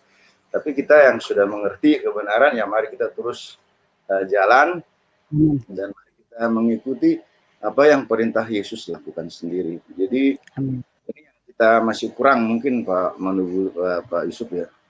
Perintah Yesus itu kan jelas Matius pasal 6, itu kan ada 3 kewajiban kita setelah mengikuti Yesus. Di situ ada sedekah, itu kan kewajiban agama kita kan ada sedekah, kemudian ada berdoa, kemudian ada puasa. Itu tetap menjadi bagian kita dalam mengiringi kepercayaan kita pada Yesus supaya tidak hilang dalam perjalanan kita. Karena kalau kita tidak melakukan perintah Yesus juga tentu nanti ada mahkota kita yang kurang. Kan Paulus bilang telah tersedia mahkota bagiku. Nah, salah satu mahkota itu adalah perintah-perintah Yesus sendiri yang harus kita lakukan. Saya kira begitu Bu, maju terus, dan saya kira ini kesaksian yang luar biasa. Apa semua saudaranya Ibu sudah terpanggil Bu? Belum ya? Udah, keluarga papi udah semua, adik kakaknya udah, anak-anak adik saya semua udah. Berarti tergenapi firman mengatakan satu orang terpanggil, semua sekeluarga kan selamat. Amin. Keluarga Ibu ya, itu luar biasa, bisa disaksikan lagi supaya semakin banyak orang dikuatkan bahwa memang kalau kita sudah menerima kebenaran dan Roh Kudus membimbing kita, ya kita tidak akan lari kemana-mana lagi, segera ya. Dan bertahan sampai akhir, kan Paulus bilang berbahagia, kitab suci mengatakan berbagai orang yang bertahan sampai pada akhirnya. Saya kira begitu. Seperti tadi kesaksian bapaknya kan, walaupun dia di akhir hidupnya baru mulai mengaku kebenaran, ya karena dia bertahan sampai akhir, saya kira itu ada dalam perlindungan Tuhan Yesus. Saya kira kemudian tadi. Ya, saya kira maju terus saja Bu ya. Amin. Terima kasih. Ya. Mungkin kita undang itu siapa tuh? Nandar itu. Mungkin kita satu saat kita duduk sama-sama diskusi, karena saya lihat dia mulai bahasa Yunani, bahasa Ibrani, tidak apa-apa, mari kita diskusi sama-sama bahasa Ibrani, karena kelihatannya ada pemahamannya melenceng dia itu. Tidak apa-apa, kita aja, karena memakai logikanya, mari kita sama-sama pakai logika. Iya Pak. Jadi saya tadi juga harus perjelas, karena kekristenan ini seringkali memang menjadi istilahnya menjadi bahan untuk difitnah atau istilahnya dalam tanda pengertian direndahkan. Makanya saya harus jelas dulu. Tadi bilang saya dari Kristen. Nah, itu makanya saya tanya gitu loh. Artinya gerejanya di mana? Nah, sebutin gereja saja dia mikir gitu loh. Gereja mana? Nah, ini kan kalau memang Anda pernah gereja, tidak mungkin Anda tidak tahu gereja di mana kan? Terus jalan apa, pendetanya siapa? Nah, dari situ saja sudah menunjukkan bahwa memang ini tidak ngerti kekristenan gitu loh. Jadi ini kan harus jelas supaya penonton-penonton jadi tahu bahwa jangan kekristenan itu menjadi bahan untuk kalian selalu jatuhkan dengan dasar-dasar yang tidak ada buktinya gitu loh. Tidak apa-apa, Anda mau masuk, mau percaya, mau jadi dinamisme, animisme, mau percaya batu, mau apa, itu hak Anda. Bagi kami tidak ada masalah. Tapi kalau Anda bilang Anda berlatar belakang Kristen, nah, saya juga harus tahu Kristen yang mana dulu. Karena yang setahu saya di dalam Alkitab, kalau orang sudah percaya Injil, itu nyawanya pun dikasih itu tidak ada masalah kok. Tidak akan tinggalkan Tuhan Yesus itu. Gitu loh. Justru orang yang tidak mengerti Injil lah yang meninggalkan Tuhan Yesus. Makanya pada kesempatan ini juga saya ingin memberi ajakan nih kepada yang ngaku-ngaku lulusan Vatikan. Ayo coba masuk ke channel ini biar kita diskusi gitu loh. Seperti bilang bangun samudra, si siapa lagi tuh, si Ali Mustafa. Ayo masuk ke channel ini biar kita diskusi gitu loh. Kita buktikan kalau memang si Ahmad Kainama, kalau memang Anda benar-benar katanya pernah belajar di Haifa, ya. Ayo, saya sudah pernah ke sana juga.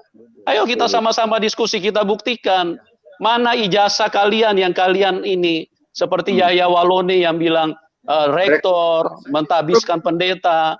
Ayo dibuktikan gitu loh. Jangan cuman mengatakan background Kristen, apalagi seolah-olah orang yang berpengaruh di dalam kekristenan terus kemudian meninggalkan Kristen. Anda tidak mengerti Kristen. Anda sangat tidak paham Kristen gitu loh. Saya yakin betul kalau orang paham Kristen tidak akan meninggalkan Tuhan Yesus gitu loh. Ya silakan masuk ke channel ini. Saya mengundang Anda untuk ayo kita berdiskusi secara bermartabat, secara intelektual. Supaya kita buktikan kepada dunia yang sebenarnya bahwa kalian punya latar belakang ini benar-benar Kristen atau apa gitu loh. Gitu ya teman-teman, yang menjadi jelas ya supaya kita di dalam diskusi bisa mendapatkan manfaat. Ada sesuatu paling tidak pengetahuan lah yang kita dapat. Ya janganlah dengan tujuan-tujuan artinya hanya dengan tujuan supaya istilahnya mendiskreditkan satu kepercayaan, itu kan tidak baik gitu. Mungkin begitu Pak Mitchell ya. Saya dari Sorong Pak, dari Yahya Walum itu saya tahu itu orangnya itu seperti apa. Iya Pak. Semua itu kalau Yahya Walum. Iya, dia terlalu sering Pak ini menjatuhkan setiap kali bicara Kristen kafir segala macam. Ini luar biasa. Ini saya tidak tahu dapat hidayah dari mana deh ini. Kalau bicara seperti itu gitu. Ya, saya kira begitu Pak. Ya Ibu Ayin terus di dalam Tuhan tetap kuat. Saya yakin Tuhan bilang kita bertahan sampai akhirnya nanti kita menerima mahkota yang disiapkan bagi kita. Oke. Ya, makasih Pak. Oke Pak. Ya. Terima kasih Pak. Tuhan berkati. Oke, kita pindah ke Pak Budi. Pak Budi, selamat malam. Pak Budi. Iya, selamat malam. Iya, halo. Selamat malam, shalom. Ya. Pak Yusuf. Shalom Pak Budi. Ya. Dan juga ya Ibu Ain. Setelah mengikuti diskusi ini, saya kira untuk berkaitan dengan yang tadi disampaikan kita tidak perlu. Maksudnya itu mengganggu pendengaran aja. Jadi bagi saya setelah mendengarkan kesaksian dari Ibu Ain, ini juga menjadi sebuah pelajaran yang sangat berharga bagi kita khususnya orang Kristen, bahwa itu sesuai dengan firman Tuhan yang mungkin bisa dapat ditampilkan. Pertama Yohanes pasal 4. Yohanes pasal 4. Pertama Yohanes pasal 4 ayat 1. Ya. Pertama 1 Yohanes 4 ayat 1 ya Pak. Yohanes 4 ayat 1. Ya, 1 Yohanes 4 ayat 1. Ya, mungkin saya langsung baca aja.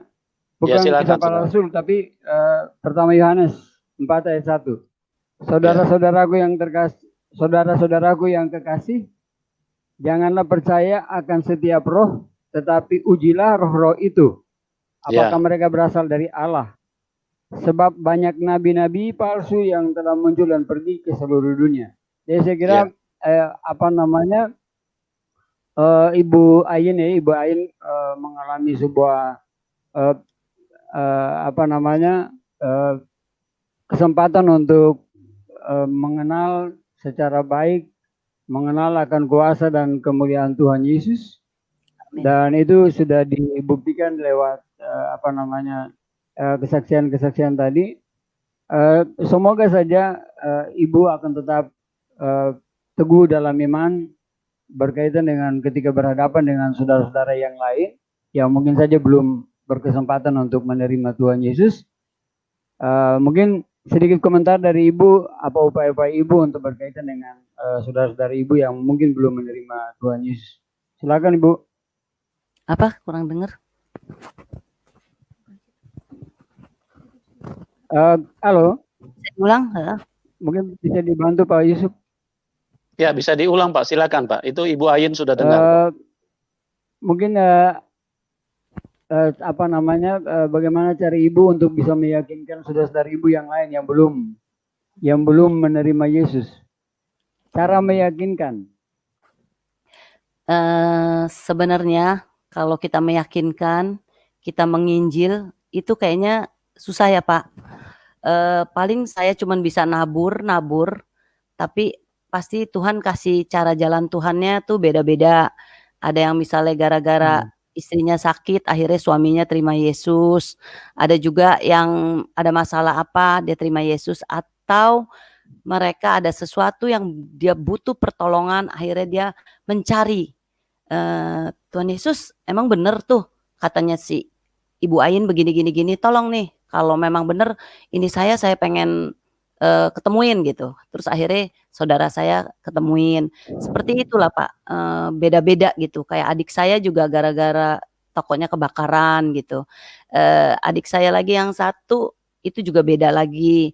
Dia gara-gara pas tetangganya ada orang Kristen, dia suka, akhirnya dia bisa lebih lagi terima Yesus dengan caranya Tuhan.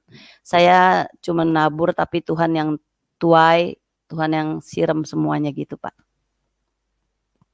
Oke, ya terima kasih Bu.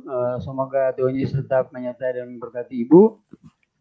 Dan Pak Yusuf, saya juga sepakat dengan Pak Yusuf berkaitan dengan penjelasan tadi yang nelpon itu, bahwa kita harus tahu, kalaupun tuh memang dia bilang dia latar belakangnya Kristen, kita mesti harus tahu juga. Karena jangan sampai ada yang ngaku-ngaku. Kalau yang tadi pencerah ya, kalau saya tidak salah, itu katanya dia kan baru belajar itu kan SMP. Ya memang kalau SMP berarti memang pengetahuan Alkitab kan tentang Yesus itu sendiri ya belum apa-apa itu. Jadi ya yang penting saja bahwa misi kita adalah bukan mengkristenkan orang, tetapi mengkristuskan orang. Saya kira kita kira seperti itu Pak Pendeta. Iya, baik. Tuhan Yesus memberkati. Shalom. Tuhan Yesus memberkati. Shalom. Oke, puji Tuhan.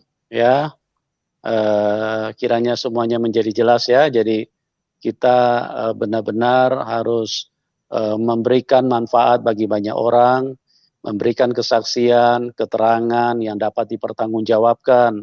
Karena kalau sesuatu yang dikarang-karang itu bukan hanya merugikan orang lain, tapi merugikan diri sendiri juga, ya. Jadi itu sebabnya kalau ada yang istilahnya berdiskusi pada bagian mana yang perlu kami harus perjelas, ya kami harus perjelas supaya semuanya menjadi jelas. Ya karena kalau sesuatu yang hanya dikarang-karang, yang jadi korban nanti banyak orang, ya. Yang jadi korban kan yang mendengarkan, yang melihat, tapi ternyata itu keterangan yang bohong. Nah, itu kami sebagai moderator, sebagai yang punya acara, kami harus bertanggung jawab penuh. Kami harus meluruskan semua hal-hal supaya menjadi clear. Ya, oke teman-teman. Jadi sekali lagi, tidak ada kami mempermasalahkan Anda mau percaya siapapun, ya. Anda mau berpindah dari Kristen silakan. Itu hak Anda. Anda mau masuk apa saja silakan, itu hak Anda. Oke? Ya, kita pindah ke penelpon selanjutnya Pak Bonar. Silakan Pak Bonar, selamat malam. Pak Bonar. Halo. Pak Bonar. Pak Bonar, bisa dengar? Sinyal mungkin lagi tidak terhubung ya. Pak Bonar. Oke, kita pindah kalau Pak Bonar tidak dengar. Pak Eru. Selamat malam Pak Eru. Ya Pak Yusuf, selamat malam, shalom. Selamat malam, shalom. Shalom. Shalom juga buat Bu Ayin. Sebenarnya sebenarnya jujur tadi saya tertinggal untuk mendengarkan kesaksian daripada Bu Ayin, tapi saya tidak terlalu mempermasalahkan itu, cuman saya tertarik untuk menelepon, melihat dari pandangan atau tanggapan ataupun perkataan dari Pak Pencerah. Artinya begini, Pak Pencerah itu tidak komit dengan bahasanya yang mengatakan kalau perpindahan kita dari satu agama ke agama yang lain itu pengalaman kita atau hak kita ataupun kepercayaan kita. Cuman yang saya tidak terima di kelanjutan pembicaraannya, dia menjustis ibu dengan mengatakan bahwa ibu tidak mengerti saat di agama yang sebelumnya. Itu yang saya tidak terima dengan perkataannya. Kalau dia bilang bahwa perpindahan atau menerima hak agama baru yang dipeluk itu hak masing-masing, ya sudah, jangan menyalahkan. Tapi ya puji Tuhan, Ibu diterangi Roh Kudus dengan menjawab. Cuman Bu, kedepannya masukan dari saya, ya cobalah kalaupun dipertanyakan tentang agama Ibu yang lalu, saya rasa tidak perlu terlalu memberikan keterangan yang menyakitkan hati dengan mereka itu tidak benar. Cukuplah dengan menyatakan kemurahan. Maaf Bu, saya mungkin mengajari Bu, masukan. Iya, betul. Ya, kemurahan kasih Tuhan lah yang menyelamatkan saya. Apapun yang saya perbuat di dunia ini, kata orang baik dan kata saya baik. Kalau Tuhan belum menerima kebaikan yang kita berbuat itu, tapi kita diselamatkan hanya kemurahan dan kasih-Nya. Iya kan bukan? Ya. Itu yang kita banggakan dari Tuhan Yesus. Ya, sebesar betul, apa kesalahan kita, di saat kita datang ke hadapannya, mengaku kita banyak dosa, kita mohon ampun. Nah, akhirnya Tuhan Yesus memberi.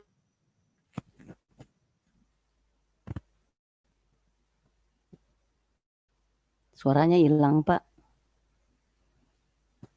Pak Heru. Itu sih Bu, Mas. Ya, suaranya bisa diulang Pak. Tadi sempat hilang suara Bapak. Ada Ibu. Iya. Nah, kita juga sudah tahu bahwa di dalam Alkitab juga sejarah Tuhan Yesus, jangankan kita yang tidak melihat harus percaya. Judas Iskariot yang sudah melihat dan berkomunikasi dengan Tuhan Yesus juga memfitnah, juga menjual. Pada akhirnya disadarinya kelakuannya yang sudah benar-benar berdosa, dia tidak sanggup melihat Tuhan Yesus. Bahkan dia menghakimi dirinya dengan bunuh diri, menjadi sia-sia. Kalau si Judas itu mau berbalik, mengaku salah, minta ampun sama Tuhan Yesus, Tuhan pasti menerima dia. Tapi dia memberikan satu keputusan yang salah dengan membunuh diri. Pada akhirnya dia tidak mendapatkan keselamatan. Artinya, dulu saja sudah terjadi Bu, fitnaan, bahkan kebohongan, bahkan lebih dari parah itu sudah diterima Tuhan kita, Tuhan Yesus. Tapi bagi kita yang berdosa sudah diberikan satu janji keselamatan. Kalau kita mau menerima Tuhan Yesus di dalam kehidupan kita, percaya dan melakukan apa yang diinginkan, maka keselamatan yang diberikannya itu benar-benar kekal. Dan itu janji yang murni, ya Bu ya. Amin. Itulah, itulah masukan dan saya bangga Bu, saya bangga bahwa keluarga Ibu sudah banyak yang menerima Yesus, walaupun dengan berbagai cara dibuat Tuhan Yesus, tapi satu hal kemurahan Tuhan dinyatakan untuk membuat Ibu menjadi lebih kuat. Amin. Kalau Ibu tadi bercerita mungkin bahwa keluarga juga belum ada diselamatkan, mungkin ada sedikit dari saya sedikit loh, keluarganya belum ada. Tapi seiring berjalannya hari, keluarga dari papi, keluarga dari mana sudah banyak diselamatkan. Puji Tuhan, saya bangga dengarnya. Ya, untuk kedepannya ya mudah-mudahan Ibu semakin kuatlah bertahan di dalam kasih Tuhan, sehingga diberikan kebijakan dalam hal menerima pertanyaan ataupun tantangan dari pihak-pihak manapun itu, bijak menjawabnya sesuai dengan rahmat yang dari Tuhan ya Bu ya. Ya. Tuhan memberkati Ibu ya. Amin. Begitu juga. begitu juga dengan Pak Pendeta Yusuf. Terima Iya, kasih Pak, diberikan kesempatan sama saya lagi untuk bisa menelpon, berkomunikasi di live streaming ini. Kiranya baik. Pak Yusuf tetap dikuatkan dan sehat selalu, diberikan kebijaksanaan dalam hal menghadapi segala cobaan, baik dalam live streaming ini Pak ya. Tuhan memberkati Bapak. Terima kasih Pak Shalom Heru. Pak. Shalom Terima Pak, kasih Tuhan Bapak. berkati Bapak juga. Ya, puji Tuhan, kuasa Tuhan Yesus sangat dahsyat ya, sehingga bukan hanya Ibu Ain, tapi keluarganya disapu bersih oleh kuasa Roh Kudus satu persatu, bahkan ayahnya saja yang tadinya begitu keras menentang iman yang sudah ditemukan oleh Ibu Ain di dalam Tuhan Yesus, pada akhirnya sebelum dia meninggalkan dunia, sebelum dia meninggal, dia juga dijamah oleh Tuhan Yesus, dan dia bisa berkata dengan begitu jelas, kemudian dia menyatakan itu apakah kita bisa bantah bahwa Tuhan Yesus adalah Tuhan yang benar, Tuhan yang sangat nyata. Papi daripada Ibu Ain berkata, semua anak-anak papi harus percaya kepada Tuhan Yesus. Saudaraku, itu dahsyat sekali, itu luar biasa. Kuasa Roh Kudus yang memang bukan hanya sebuah pengetahuan, ya. Kristen bukan hanya sebuah pengetahuan, tapi pengalaman pribadi. Bagaimana dialami langsung Tuhan yang nyata, yang hidup, yang berkuasa, yang hadir di dalam diri kita. Itu menjadi jelas sekali ya. Jadi Kristen itu bukan hanya sebuah pengetahuan yang kita baca di dalam buku dari A sampai Z, dari kiri ke kanan, dari kanan ke kiri, dari kiri ke kanan, kanan ke kiri, terus sampai bolak-balik baca. Bukan hanya sebuah pengetahuan. Kalau hanya sebuah pengetahuan, mendingan kita baca buku sekarang, ya. Buku terlalu banyak yang bervariatif dengan isi, dengan muatan-muatan yang membuat kita bisa pikiran kita juga bisa terbawa ke dalam situ. Tapi Alkitab bukan itu. Alkitab itu adalah cerita kehidupan, firman yang hidup di antara manusia. Dan kalau kita buka hati, kita percaya, maka firman itu hidup di dalam kita. Amin. Wah, itu luar biasa kuasanya. Oke, kita pindah ke penelpon selanjutnya, Pak Slomit. Pak Slomit. Selamat malam, Pak Slomit. Pak Slomit, bisa dengar? Jangan di-mute, Pak. Jangan di-mute. Handphonenya tolong jangan di-mute, jangan di-mute. Ya, jangan di-mute ya, supaya suaranya bisa terdengar. Halo? Oke, kalau nggak bisa, kita pindah ke Pak Irfan. Pak Irfan. Ya, halo, selamat malam Pak Pendeta Yusuf. Ya, mukanya mana Pak Irfan? Malu ditengokin. Oh ya, jadi cuma tengok tembok lah kita nih ya. Soalnya yang melihat ini kan beribu-ribu orang ya Pak Yusuf ya, jadi. Oke, nggak apa-apa Pak ya. Yang penting Bapak bertumbuh dalam Tuhan dan benar-benar diubahkan oleh kuasa firman Tuhan ya. Silakan Pak. Selamat malam Cici Ain. Malam Pak Irfan. Cici Ain, saya mau tanya.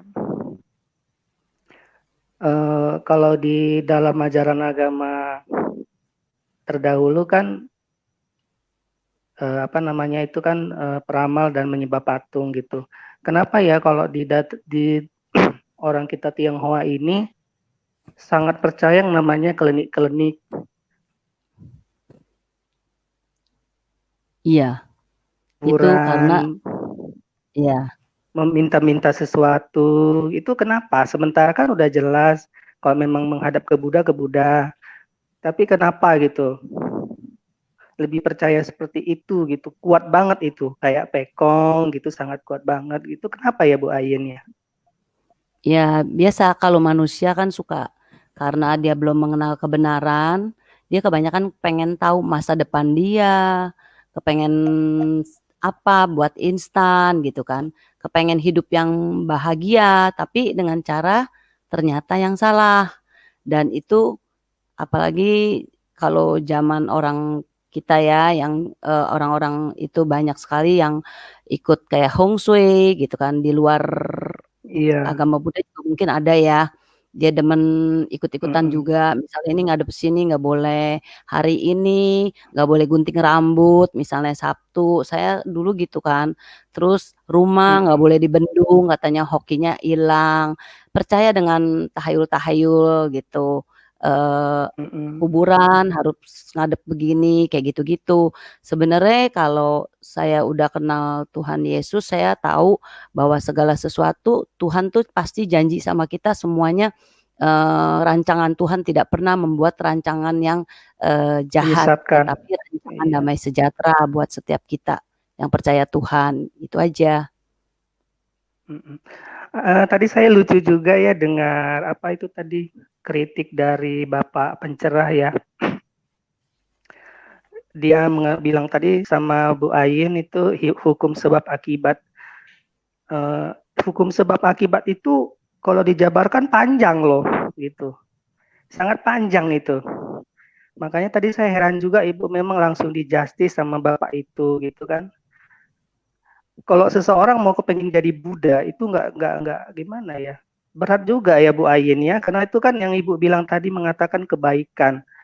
Kebaikan. Terus Ibu Ayin mengatakan saya tidak mampu berbuat baik gitu. Bukan nggak mampu, maksudnya salah sedikit kan udah fatal juga ya kan Bu. Iya, udah Jadi dosa. makanya sama Koko pencerah, coba Koko itu duduklah di depan patung Buddha Shakyamuni. Coba di situ pandang agamaku ini apa gitu kan, kepercayaanku ini apa, siapa Tuhanku gitu kan. Apalagi dia katanya bidangnya latar belakangnya Kristen. Coba dia duduk di depan patung Buddha Shakyamuni, apakah dia sanggup? Sementara Tuhan Yesus di dalam Alkitab kan firman Allah udah mengatakan semua orang sudah berdosa. Tidak ada satupun, semua berdosa semuanya. Nggak ada yang bisa diselamatkan kecuali Tuhan Yesuslah yang mampu menyelamatkan. Dari satu ayat ini tuh semua udah mencakup. Kita manusia ini semuanya harus masuk ke dalam neraka. Cuman kasih karunia Allah kita diselamatkan. Itu aja sih kan Bu Ayin. Iya. Bukan karena kebaikan kita, iya. Bukan karena kedermawanan kita, kehebatan kita, ya bukan itu Pak pencerah ya. Makanya Bapak coba merenung dulu di depan patung Buddha Shakyamuni. Siapa Buddha Shakyamuni itu gitu? Apakah dia Tuhan?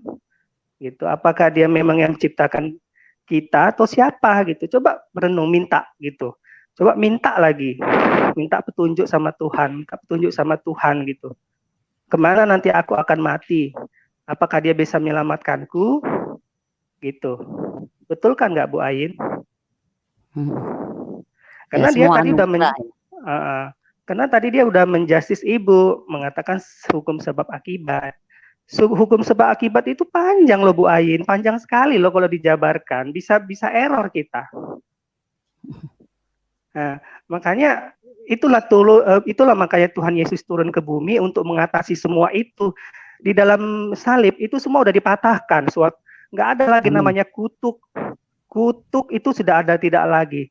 Kutuk keturunan, kutuk apapun sudah dipatahkan semua di kayu salib. Jadi nggak ada lagi kita harus begini, begono, begana, bengono. Udah tinggal terima Yesus, terima curahan Roh Kudus, percaya dan aminkan, kamu selamat. Gitu. Amin. Itu aja untuk itu Koko penceramah itu jangan sembarangan menjudge orang. Iya.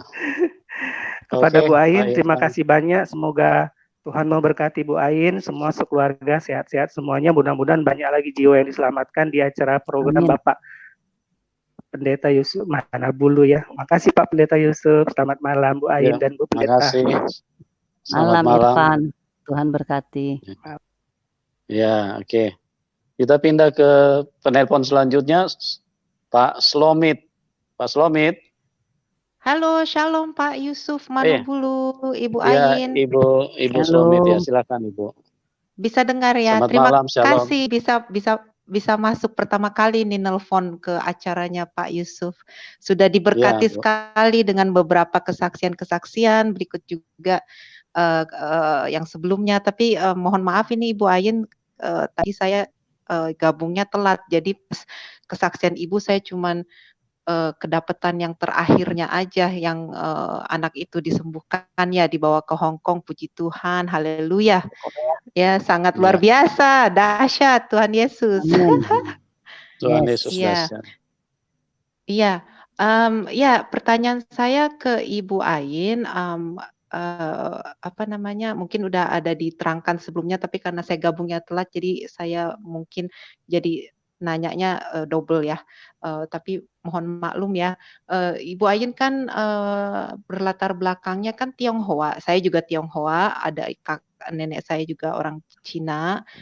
Latar belakang saya sebelumnya juga Muslim, tapi sekarang puji Tuhan sudah diselamatkan dari tahun 2002. Terus pertanyaan saya, tapi saya tidak tradisi Chinese-nya tidak kuat ya, karena tentunya lebih ke Muslimnya gitu dulu.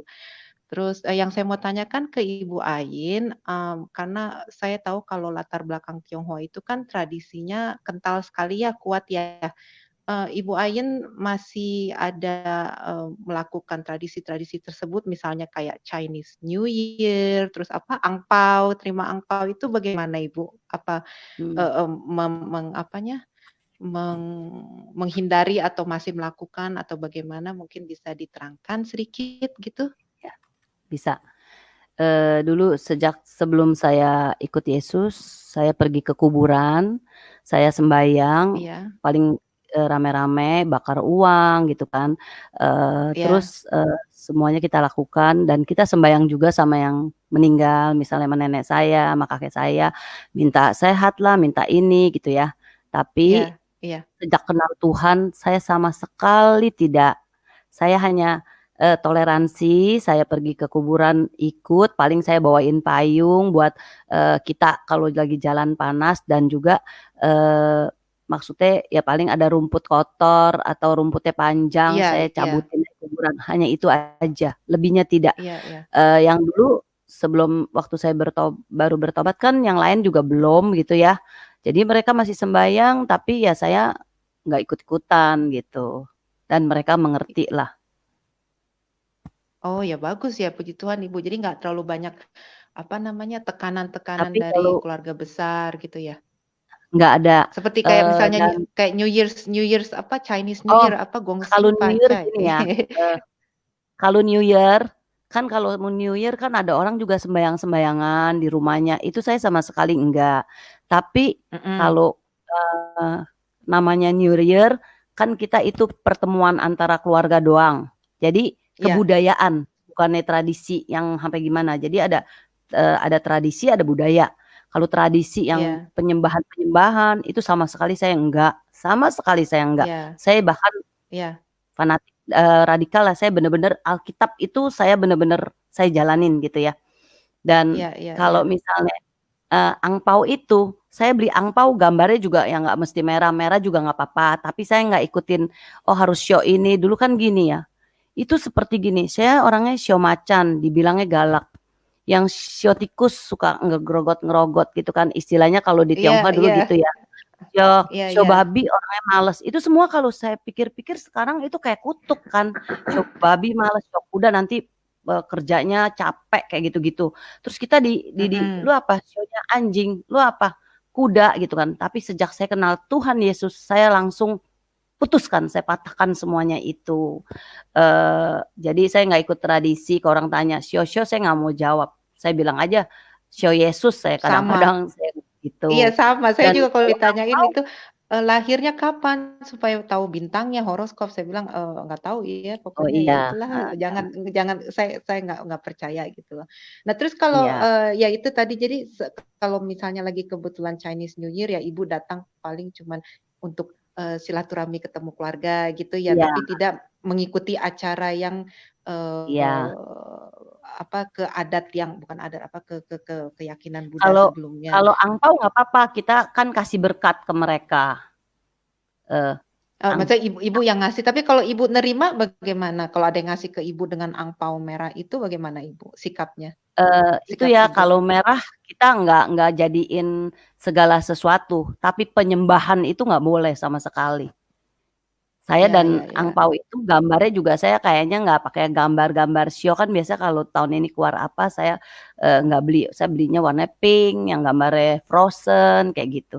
Itu kan berkat. Ya, ya, Kita ya. kalau ngeberkatin orang kan nggak apa-apa, setiap hari pun nggak apa-apa gitu. Dan Betul. hari tertentu gitu. Jadi tapi puji Tuhan saya juga sekarang kan kebanyakan udah terima Yesus, tetap ke itu cuman pertemuan lah, jadi emang ketemunya setahun sekali juga kebanyakan sama keluarga-keluarga. Yang keluarga yang Ya, ya, jauh-jauh ya. ya. Mhm, Iya, iya. gitu. Terus kalau yang baru-baru saya juga nonton di YouTube apa namanya kesaksian Pak Theodores Tabara, saya lupa Kak, nama belakangnya itu ya. Baraka. Tabara, iya, itu terus dia dari situ saya tahu lebih ngerti mengenai tradisi orang Tionghoa gitu ya. Terus dia menyebutin ada makanan khusus ya Ibu ya, kue keranjang apa-apa gitu kalau pada saat tahun baru Cina itu katanya nggak boleh gitu loh. Ibu sendiri bagaimana apa Nah, namanya sikap Ibu sekarang gitu loh begini ya. dengan Kalau saya pribadi, gini, saya pernah tuh kayak misalnya, kue terang bulan. Kue terang bulan itu kan saya nggak ikut-ikutan kalau pas harinya makan gitu kan. Nah, Iya, sebenarnya itu iya. kue juga ya, nggak disembahin kecuali itu barang udah disembahin di atas meja sembayang. Terus Iya, yang udahannya khusus kita ya. makan. Jadi itu tidak boleh. Oke, Nggak oke. boleh. Iya. Kalau saya Heeh. beli langsung aja ke abang-abang yang beli atau siapa yang beli, ya nggak jadi masalah itu makanan, ya kan? Betul, ya Belum bukan disembayangin. makanannya yang jelek, tapi baca-bacaannya yang jelek Iya, kalau tidak sesuai dengan iya, kepercayaan iman kita kan ya. Baru setelah itu baru tidak boleh iya, makan kan ada apa iya, ayatnya juga ya. iya Oke, benar. ya jadi jelas Ibu. Terima kasih banyak. Cuman itu Iya, aja. Terima kasih Pak Baik, Yusuf. Terima terima terima kasih Bu kasih kasih. Bu Ain. Selamet. Shalom. Selamat malam. Ya, shalom, selamat malam. Oke, Tuhan berkati Ibu. Oke, kita pindah ke penelpon terakhir Pak Purba. Selamat malam Pak Purba.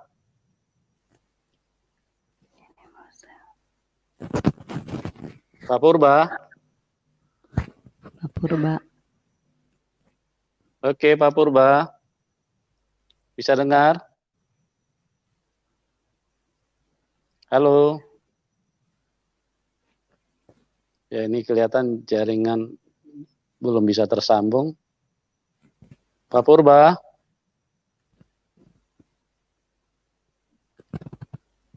Pak Purba.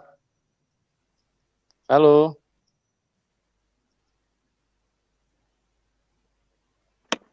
Halo Ya. Pak. Ya, silakan Pak Purba. Ya, selamat malam Bu Ain. Malam. Ya, Malam Pak Yusuf. malam Pak. Silakan Pak Purba. Ya, terima kasih atas kesempatan ini. Tadi saya pun mengikuti kesaksiannya Bu Ain ini tengah-tengah nggak full, Bu. Tapi ya saya bangga dengan jawaban Ibu tadi kepada Pak Pencerah itu ya, yang seakan-akan apa itu Pak Pencerah itu mau apa namanya mengatakan bahwasanya kehidupan di Buddha itu ada baik, ada buruk, dan nanti kalau kita berbuat baik akan dapat yang baik, kalau kita berbuat buruk akan dapat yang buruk. Dan mungkin bedanya seperti yang Ibu jelaskan tadi, dan saya juga mau menekankan ini kepada saudara-saudara yang lain yang di seberang, mungkin di seberang Kristen, bahwasanya kebaikan-kebaikan yang kita masukkan dalam hal baik itu belum tentu sama juga. Baik di Kristen, baik di Buddha, baik di Muslim mungkin masih ada bedanya juga. Karena dilihat dari sudut pandang masing-masing. Tapi tadi Wayin udah sangat santun menyampaikan apa yang harusnya dipandang kebaikan itu. Karena memang kebaikan Tuhan kita yang telah diberikan oleh Yesus kepada kita itu ya tanpa paksaan, tanpa ada iming-iming, tidak seperti kawan-kawan kita yang lain, kalau kita berbuat begini akan dapat begini, atau apalagi itu dengan pahala-pahala ya kan. Di Kristen itu kan memang nggak ada pahala, dan kita tidak pernah mengenal pahala itu. Dan dalam hal ini saya sangat mendukung Bu Ayin itu bisa bersaksi lebih lagi ke depan. Mungkin masih banyak yang terpendam Bu Ayin ya. Semua yang belum semua dibongkar itu ya. Tapi lewat jawaban Ibu tadi kepada beberapa penelpon yang sebelumnya itu sudah memberikan pencerahan bahwasanya memang hidup di dalam Tuhan itu luar biasa dan bukan biasa di luar. Jadi seperti yang lain-lain banyak yang biasa di luar. Kan seperti kayak tadi ada Pak Dokter tadi mau undang Nandar untuk masuk YouTube ini lagi, nggak usah diundang itu. Nandar itu udah dikeraskan Tuhan hatinya. Jadi Pak Yusuf Urubulu juga nggak perlu undang Nandar lagi di YouTube Bapak ini karena buang-buang waktu aja. Malam dia di YouTube-nya Pak Ibrahim itu, ya itu seperti yang disampaikan rekan tadi di depan, yang ketika Tuhan Yesus marah di rumahnya, yang dia bilang Yesus nggak konsen katanya dengan apa yang dikatakannya, dia marah juga, padahal telah diserang oleh Pak James itu mungkin ya nggak salah namanya itu. Kalau rumah ibadahmu dibuat begitu gimana? Nah, kira-kira begitu. Langsung nyahok. Jadi kira-kira dengan kesaksian-kesaksian yang telah disampaikan oleh Bapak Ibu, khususnya Bu Ayin malam ini, itu bisa lebih meneguhkan banyak orang. Dan saya terima kasih kepada Pak Ibu ini dan Bu Ayin juga. Lewat kesaksian itu banyak orang bisa diteguhkan. Dan itu yang bisa saya sampaikan malam ini. Terima kasih Pak Yusuf. Terima kasih Bu Ayin. Baik, terima kasih Pak Purba. Tuhan Yesus memberkati Bapak dan keluarga ya. Tetap semangat di dalam Tuhan. Amin. Oke teman-teman, kita sudah tiba di penghujung acara karena sudah 2 jam lebih kami hadir untuk berbagi kasih, berbagi kehidupan, dan kami terus berdoa berkat Tuhan Yesus, kemurahan Tuhan Yesus, kasih-Nya yang berlimpah-limpah turun di dalam setiap kita, dan sedapat mungkin kita bisa masuk di dalam rencana dan kehendak-Nya, dan tetap semangat di dalam Tuhan. Oke, bagi teman-teman yang ingin memberikan dukungan terhadap pelayanan ini, Anda bisa salurkan lewat nomor rekening yang kami sudah cantumkan di bawah layar deskripsi ya. Silakan bagi Anda yang ingin mendukung pelayanan program ini, Anda bisa salurkan ke rekening yang sudah kami cantumkan di bawah layar deskripsi. Dan di bagian terakhir, Ibu Ayin bisa sampaikan closing statement ya Bu. Silakan Bu Ayin. Ya, terima kasih buat segala kesaksian yang saya saksikan. Saya kembalikan kepada Tuhan Yesus, kemuliaan hanya bagi nama Dia, dan semua kesaksian ini saya tidak ada maksud untuk menyinggung siapapun juga, tetapi saya hanya menyatakan kasih Tuhan kepada saya yang begitu besar, yang telah menganugerahkan saya keselamatan buat saya dan keluarga saya. Saya juga berdoa buat semoga semua kalian yang mendengar, Tuhan selalu memberkati kalian, Tuhan juga melindungi dan menjamah semuanya. Di dalam nama Tuhan saya mengucap syukur, haleluya, amin.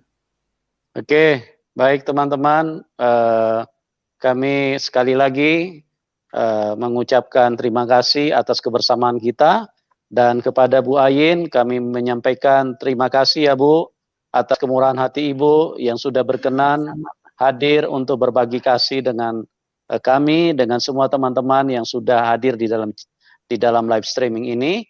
Dan kami berdoa Ibu tetap semangat dan Ibu selalu diberi berkat yang terbaik dari Tuhan untuk menjadi saksi daripada Tuhan Yesus tentang apa yang Ibu alami selama ini. Dan doa kami Ibu terus sampai dengan langkah yang terakhir, sampai berjumpa di dalam kerajaan-Nya. Oke Bu? Ya, Tuhan Yesus memberkati kita semua. Salam kemenangan buat kita. Amin. Amin. Yes. Terima kasih Pak Yusuf.